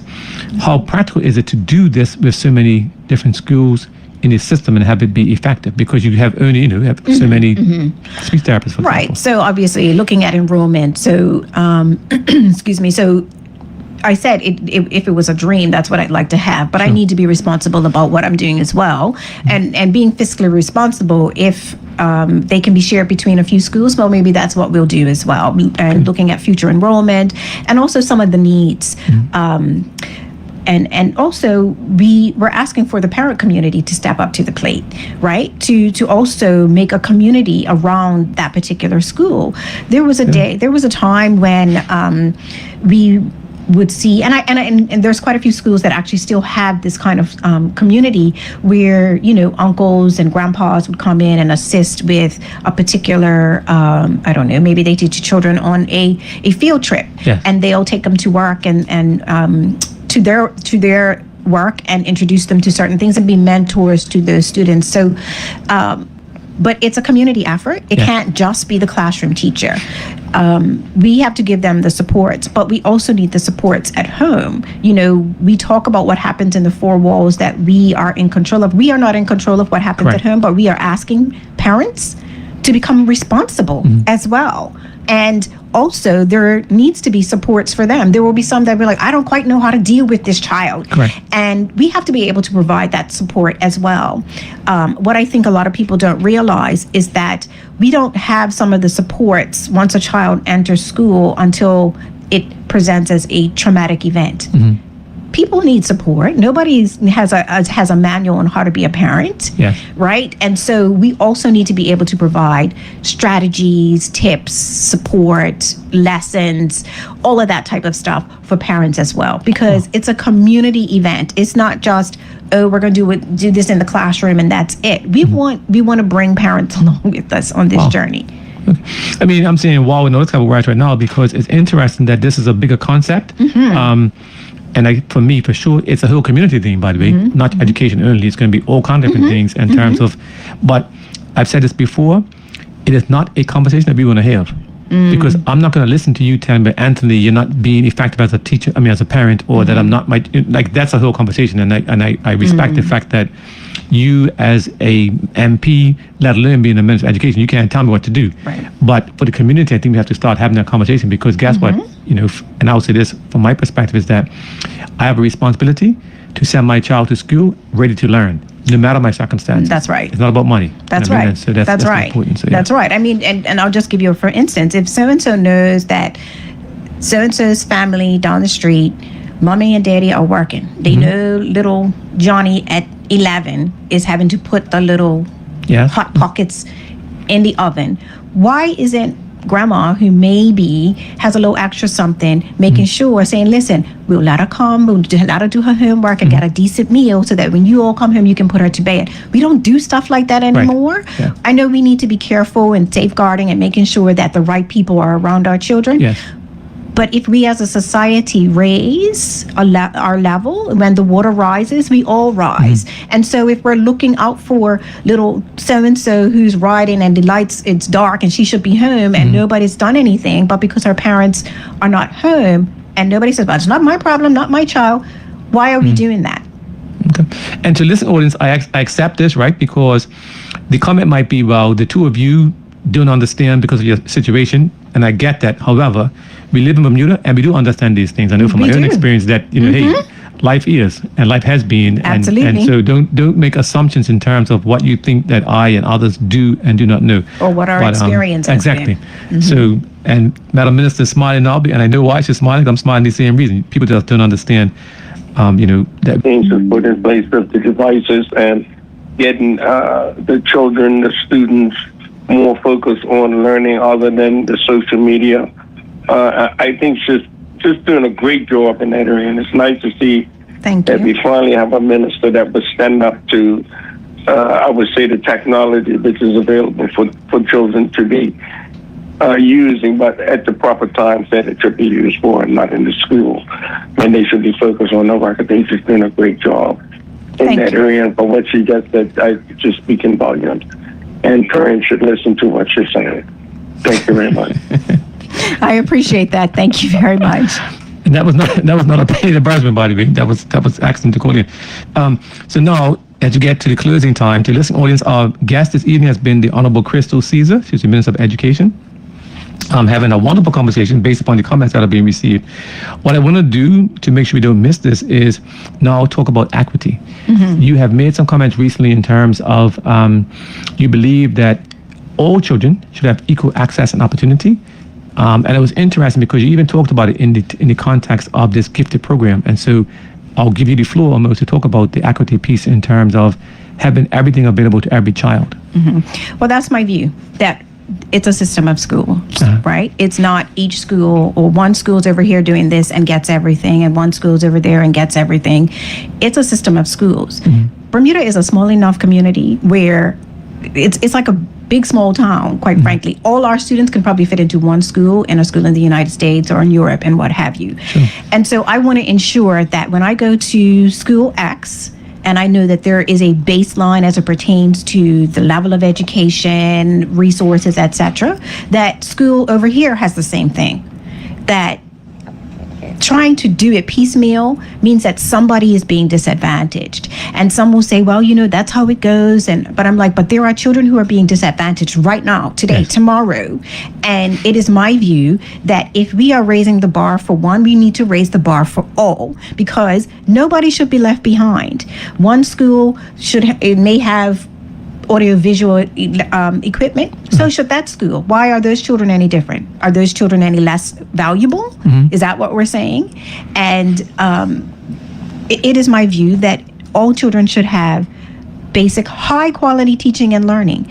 And again, so that's where the school leaders have been tasked with making sure that that's what we're doing, holding people accountable for the teaching that they're doing. And this isn't to say that we're going to throw people away. This is to ensure that we give everybody the resources that they need so that we can all get to the same place. That's where I want it to be. Instead of this building out over here, and then we'll do it in this school, and then in 2 years' time we'll do it over there. No, there are other children that need that at the very same time.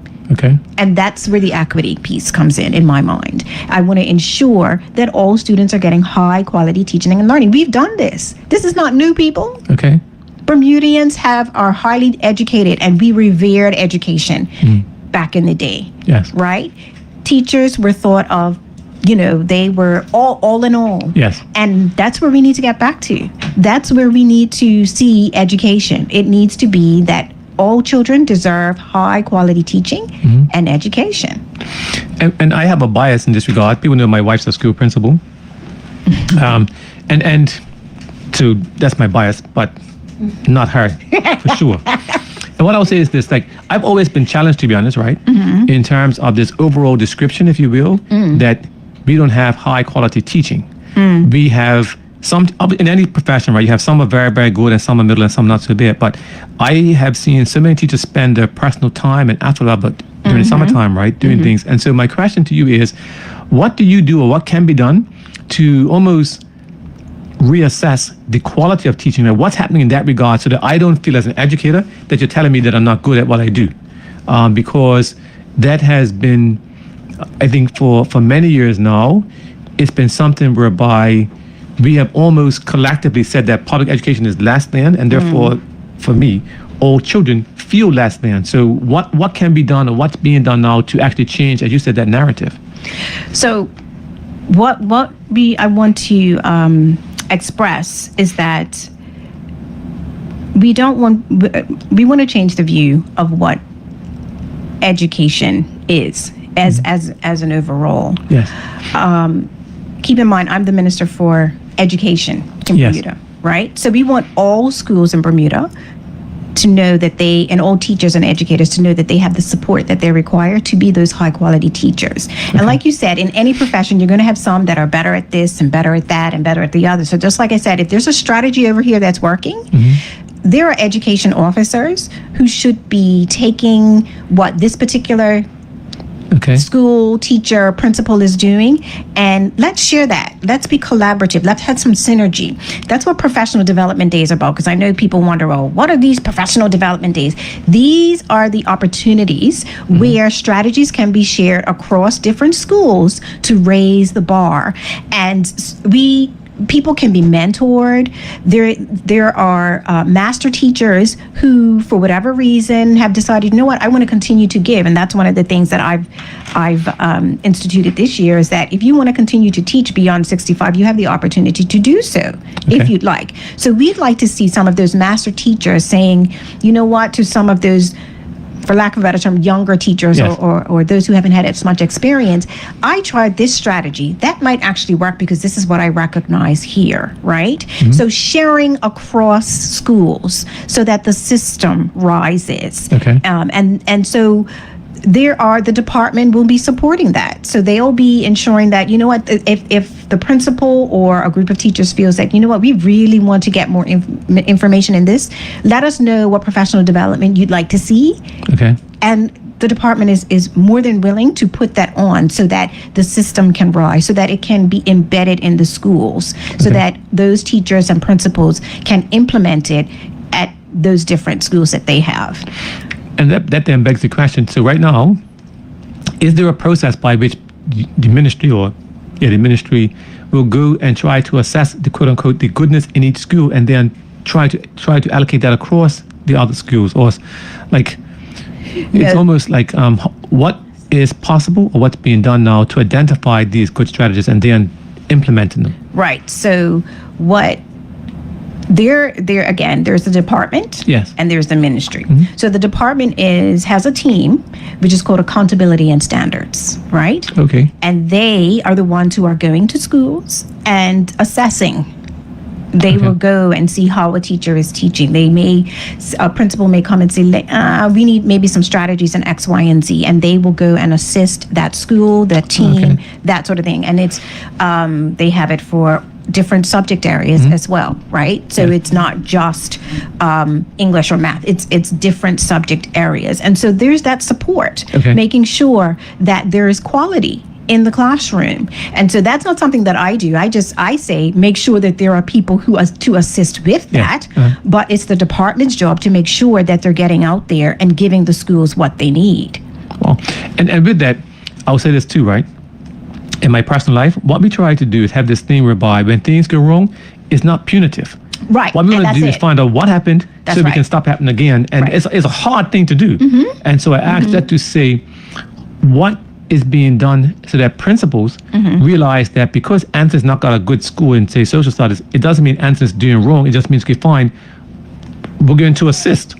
That's exactly it. So we change the mindset. That is exactly it. So it's how do we support that school such that we can see the changes and raise the level in that particular area. Well, how has that been done in this area? Is that something that we need to implement there, right? The department has, again, senior, I may not be saying it correctly, senior education officers. Yes, education officers who are in charge of particular accountability and standards. And it's not meant to be punitive. It's meant to assist. Because again, who are we serving at the end of the day? It's not just what's happening at the front of the classroom. It's how and who is receiving that information. Let's make sure that we're giving them the strategies to meet the needs of those students. Okay. So that's and something that we haven't really touched on, but before I wanted to, before we move on, I wanted to talk about inclusion. So we hear this terminology, what is inclusion and what have you, and part of what transformation is that ensuring that we include all students in the classroom.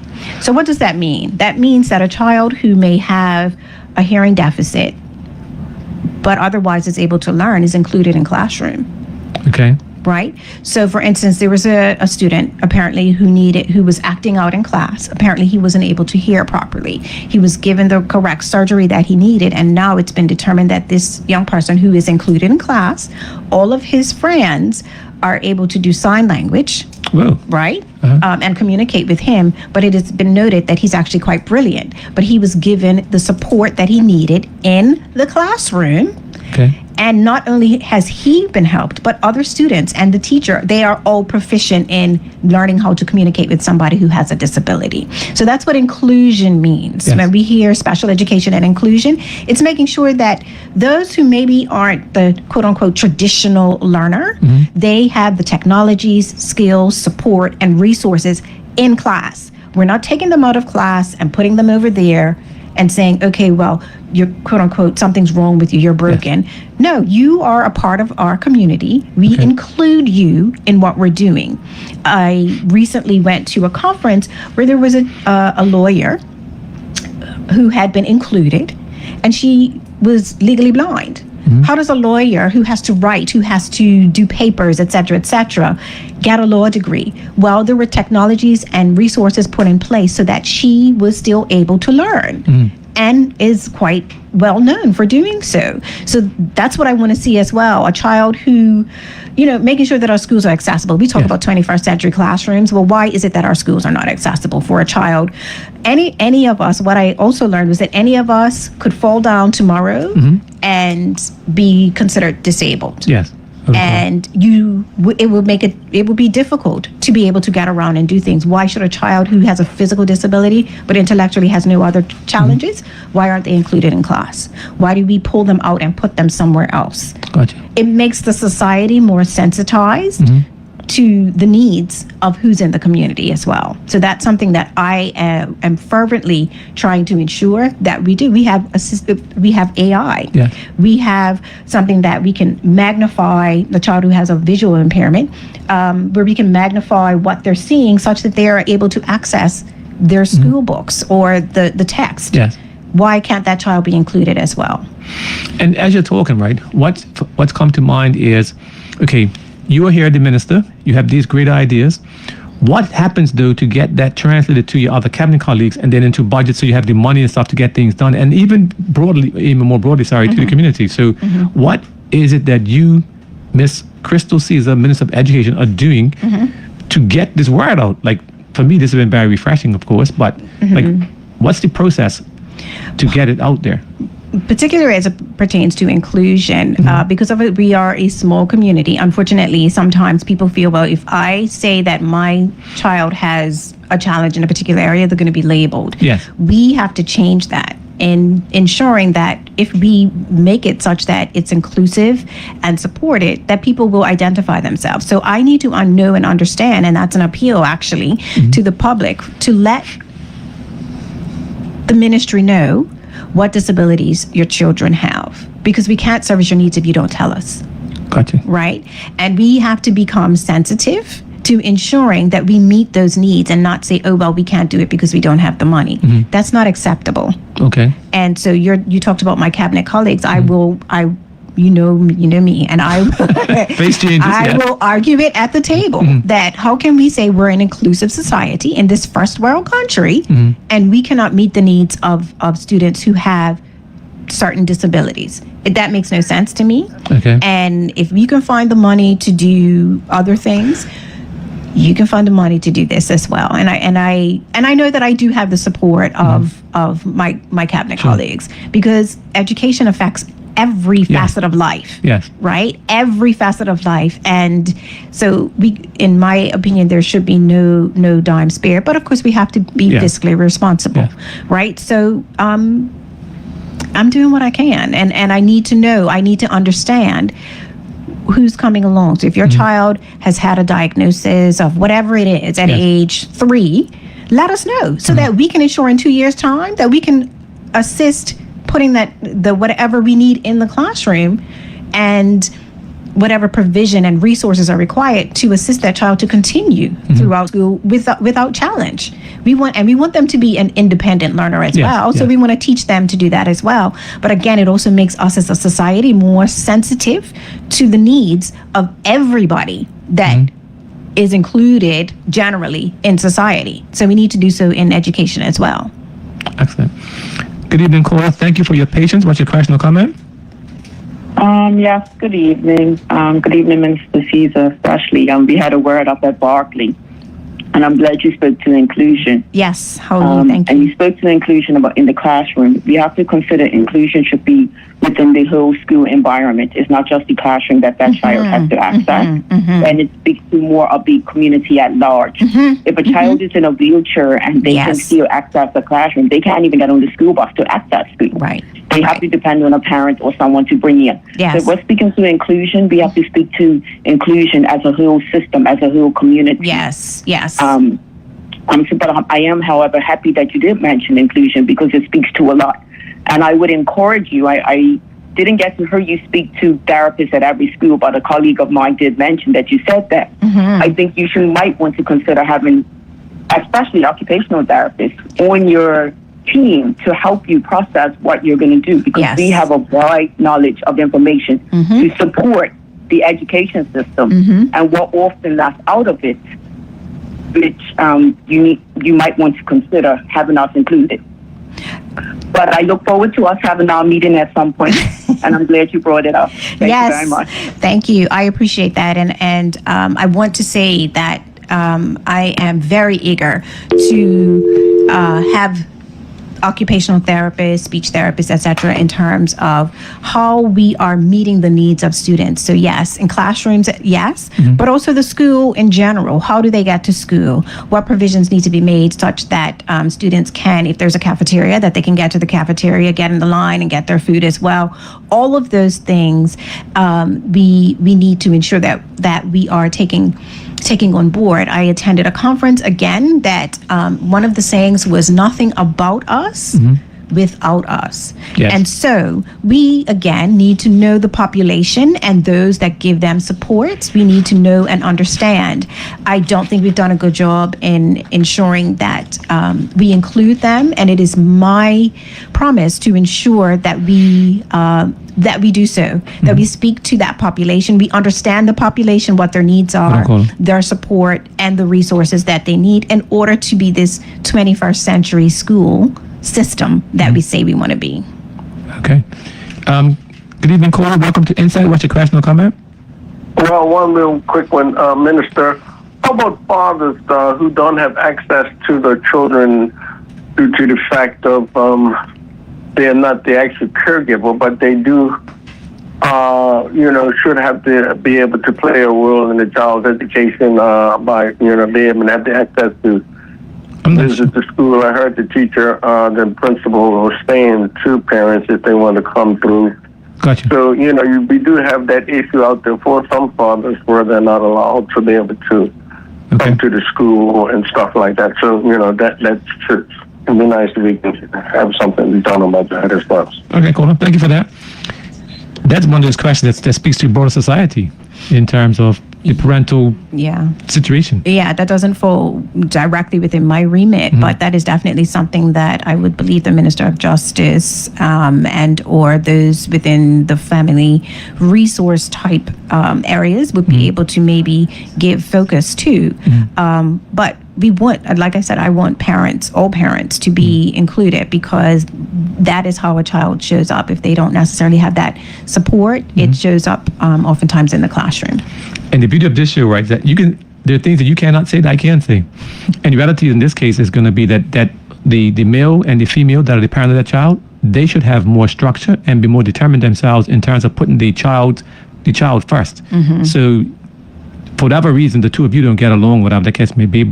And it's not me being, I don't know what the word is now, ignorant about this, because I understand the situations, but it's to really have that significant emphasis that my child is most important here, and I'll put aside my personal feelings for this time frame, because we know for sure teachers actually do respond to the energy from parents. Yes. And so no matter my circumstance, if I show interest in my child, teachers respond to that. And so I would encourage any parents in that situation to make sure that they're able to put the child first. Yes. In that situation. Absolutely. And hopefully it'll work out.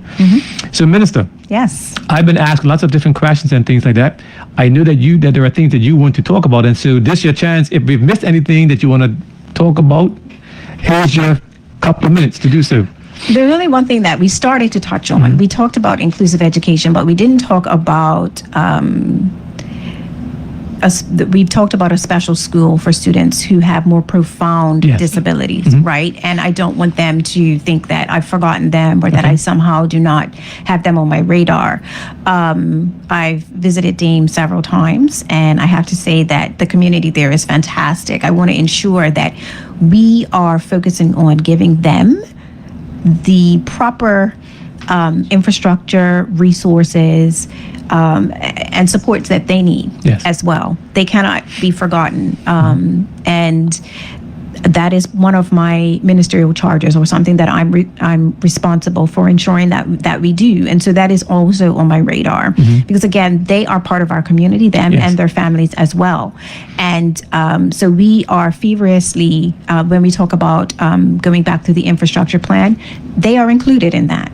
And so if they need a nurse's station, which many of them may need, that is something that we're looking into. Whatever devices that they may need to have their students access certain learning, and also including them as well, where possible, in a regular school day, because you often find that students at Dame at a particular age, they do really well around other young people, right? Yes. So again, it's inclusive education, and not ostracizing or making one group feel like, oh, you're over there and we can't be bothered with you.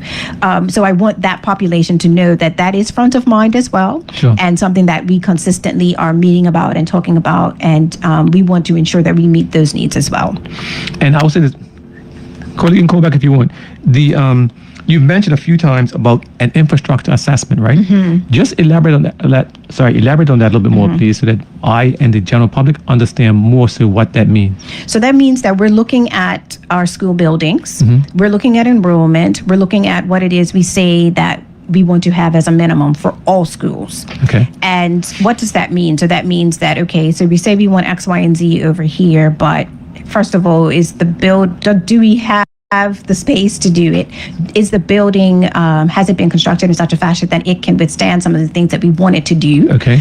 There are several different inputs, right? So it means we have to be really careful about putting something out there and saying, well, we're going to do X, Y, and Z, and then the building actually can't withstand that. Okay. Or we don't have the space to do it, or it just doesn't make any sense to do because we don't have the students to fill the room to do that for that particular feature. So those are some of the things, all of the inputs that we're using. So that's why I said that opening and closings, that's off the board, because we need to really sit down and do a deep dive on what infrastructure means, not just for now, but into the future. Okay. And what's the public involvement in that? Well, we have professionals who are well versed in doing that, corporate partners, et cetera, and then we also meet with stakeholders, students, parents, teachers. We have feedback that we've collected over time, but again, we continue to have these conversations so that we understand what the needs are. And trust me, when I meet with people, they let me know, we don't have this, we don't have that, we need this, we may need to consider that. And so we are gathering that information consistently as we go along through the process. Okay. So it's something I have happened to miss because I wasn't aware of this process. It was announced part of my stability message. It was mentioned, and maybe it just wasn't as explicit, but that is part of when I say we're stabilizing. That's what we're doing. We're stabilizing in terms of the infrastructure as well, and looking forward as to how we need to do this in a detailed and very well coordinated fashion, because it isn't just us. It's not just education building, right? Because we need to take on public works and planning, et cetera, et cetera. So all of the government agencies need to come together and ensure that we're on the same page. So it's good for education to say this is what we want, but planning may say, well, people, that may not be able to happen over there. Maybe we need to consider something else. And those are the types of conversations that we need to have. And that's why it's going to take some time. So I said for at least 2 years, let's just get on with educating people and let us deal with all that other stuff. Yeah. Corley might be the last one for tonight. What's your question or comment? Thank you for joining Insight. Yes, good evening. It's a very interesting Good evening. conversation you've had this evening. Very well enjoyed. Thank you. Just checking back where Miss Caesar said about fathers not being able to go to the schools to support the children.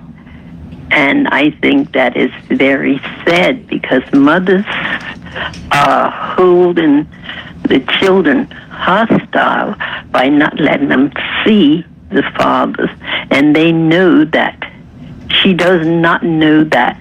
She's harming the children as well. She may feel that she's fighting the father, but she's also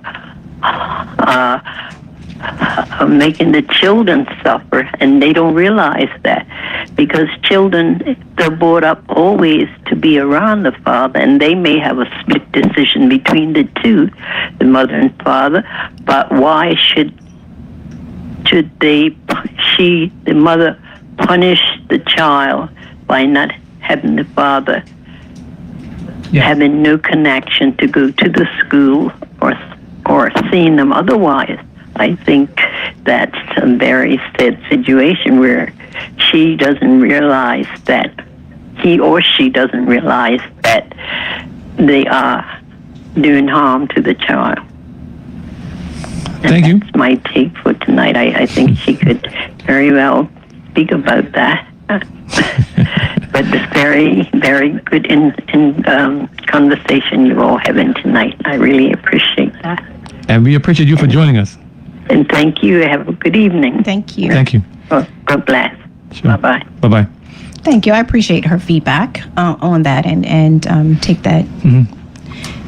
Take it on board that we need to be balanced as it pertains to children. Yes, I agree. As always happens, the lines light up or past the time, but let's go for it. Good evening, caller. Be concise. What's your question or comment?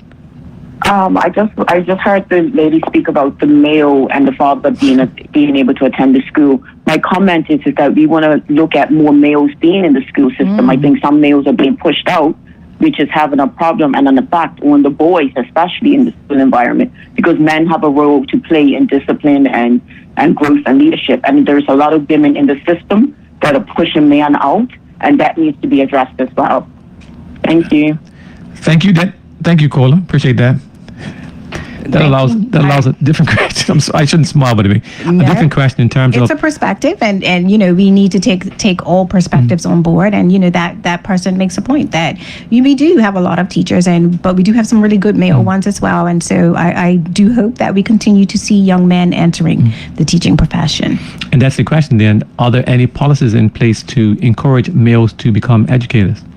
Well, we have scholarships. It isn't specifically for males. Actually, that's not true. There is a program where there are scholarships specifically for males. I can't remember the name as it stands right now to encourage them to get into their teaching profession. Okay. But we encourage that, right? Anybody who wants to be a high quality teaching educator, we are encouraging them. Okay. Yeah. All right. Well, Minister, we are definitely past the time. I'll give you a chance for any closing comments. And I told you, it happens all the time. Time does fly. We could go on for many more hours, but time is not on our side in that respect. And so I'll give you the opportunity to give any closing comments that you choose. Thank you. I just wanted to let the public know that, we are recalibrating, taking in the information that we've put in place thus far to ensure that we're doing right by our young people. They should always know that the students are my clients, that decisions that I make and policies that I put in place are with them in mind to ensure that we are serving their needs, the diverse needs of our students. We want to ensure that we're supporting the educators, and we want to ensure that there is high quality teaching and learning. Gotcha. I'm going to keep saying it. High quality teaching and learning. Yeah, brilliant. And again, I'll say thank you on behalf of Bermuda, because I think it's been quite interesting and informative. And for all of us, and for many of us, I should say, who are not directly involved in education because we don't have any children there, for example, it's for us to do our best to listen when you and others speak so we can better understand the information. Yeah. And it's been very refreshing, to be honest, to understand that you have put I would say a hold, but you have slowed up the transformation process to ensure there's a better quality outcome at the end of it. Absolutely. And yes. so there may be others that want to jump on the bandwagon and say, okay, it shows that it's not working. That's not the issue. It's more a matter of making sure that we're working now to make a better decision. So thank you for that. Thank you. We look forward to having you come on board to give further updates and highlights as time progresses. All right. And again, to the listening audience, I will say this from my point of view is that let's make sure that we redouble our efforts to ensure our children go to school prepared to learn, and that's almost irrespective of circumstance. And I understand, trust me, I understand that there are sometimes domestic violence, there are other issues about accommodation, whatever, but at least let the children understand that we're going to school now to learn and to a different environment as best they can. Yes. And for the educators, of course, we certainly encourage them, because you and I, as professional accountants, whatever we do, it's always historic, right? But for educators, every single day they get a chance to change their life. That's right. And that's what what they go work to do. And I'm very encouraged, of course, to have your comments in terms of being supportive of the system and recognizing almost like a different way to describe things, in that we have one system. There are many schools, but there's one system, and looking to make sure that across the system, everything is as best you can equitable. So thank you. Thank you for having me. Appreciate it. Looking forward to it. And to Bermuda, if you're out early or late, it's dark sometimes, and so let's make sure we wear either a a light or high visibility vest to ensure that the riding public can see you as soon as possible to avoid any unnecessary collisions, because we're having too many of those. And for all of us, let us please slow down. Let's be more responsible so that we have less collisions and accidents and there's less damage to both property and persons. Until next week, have a great week.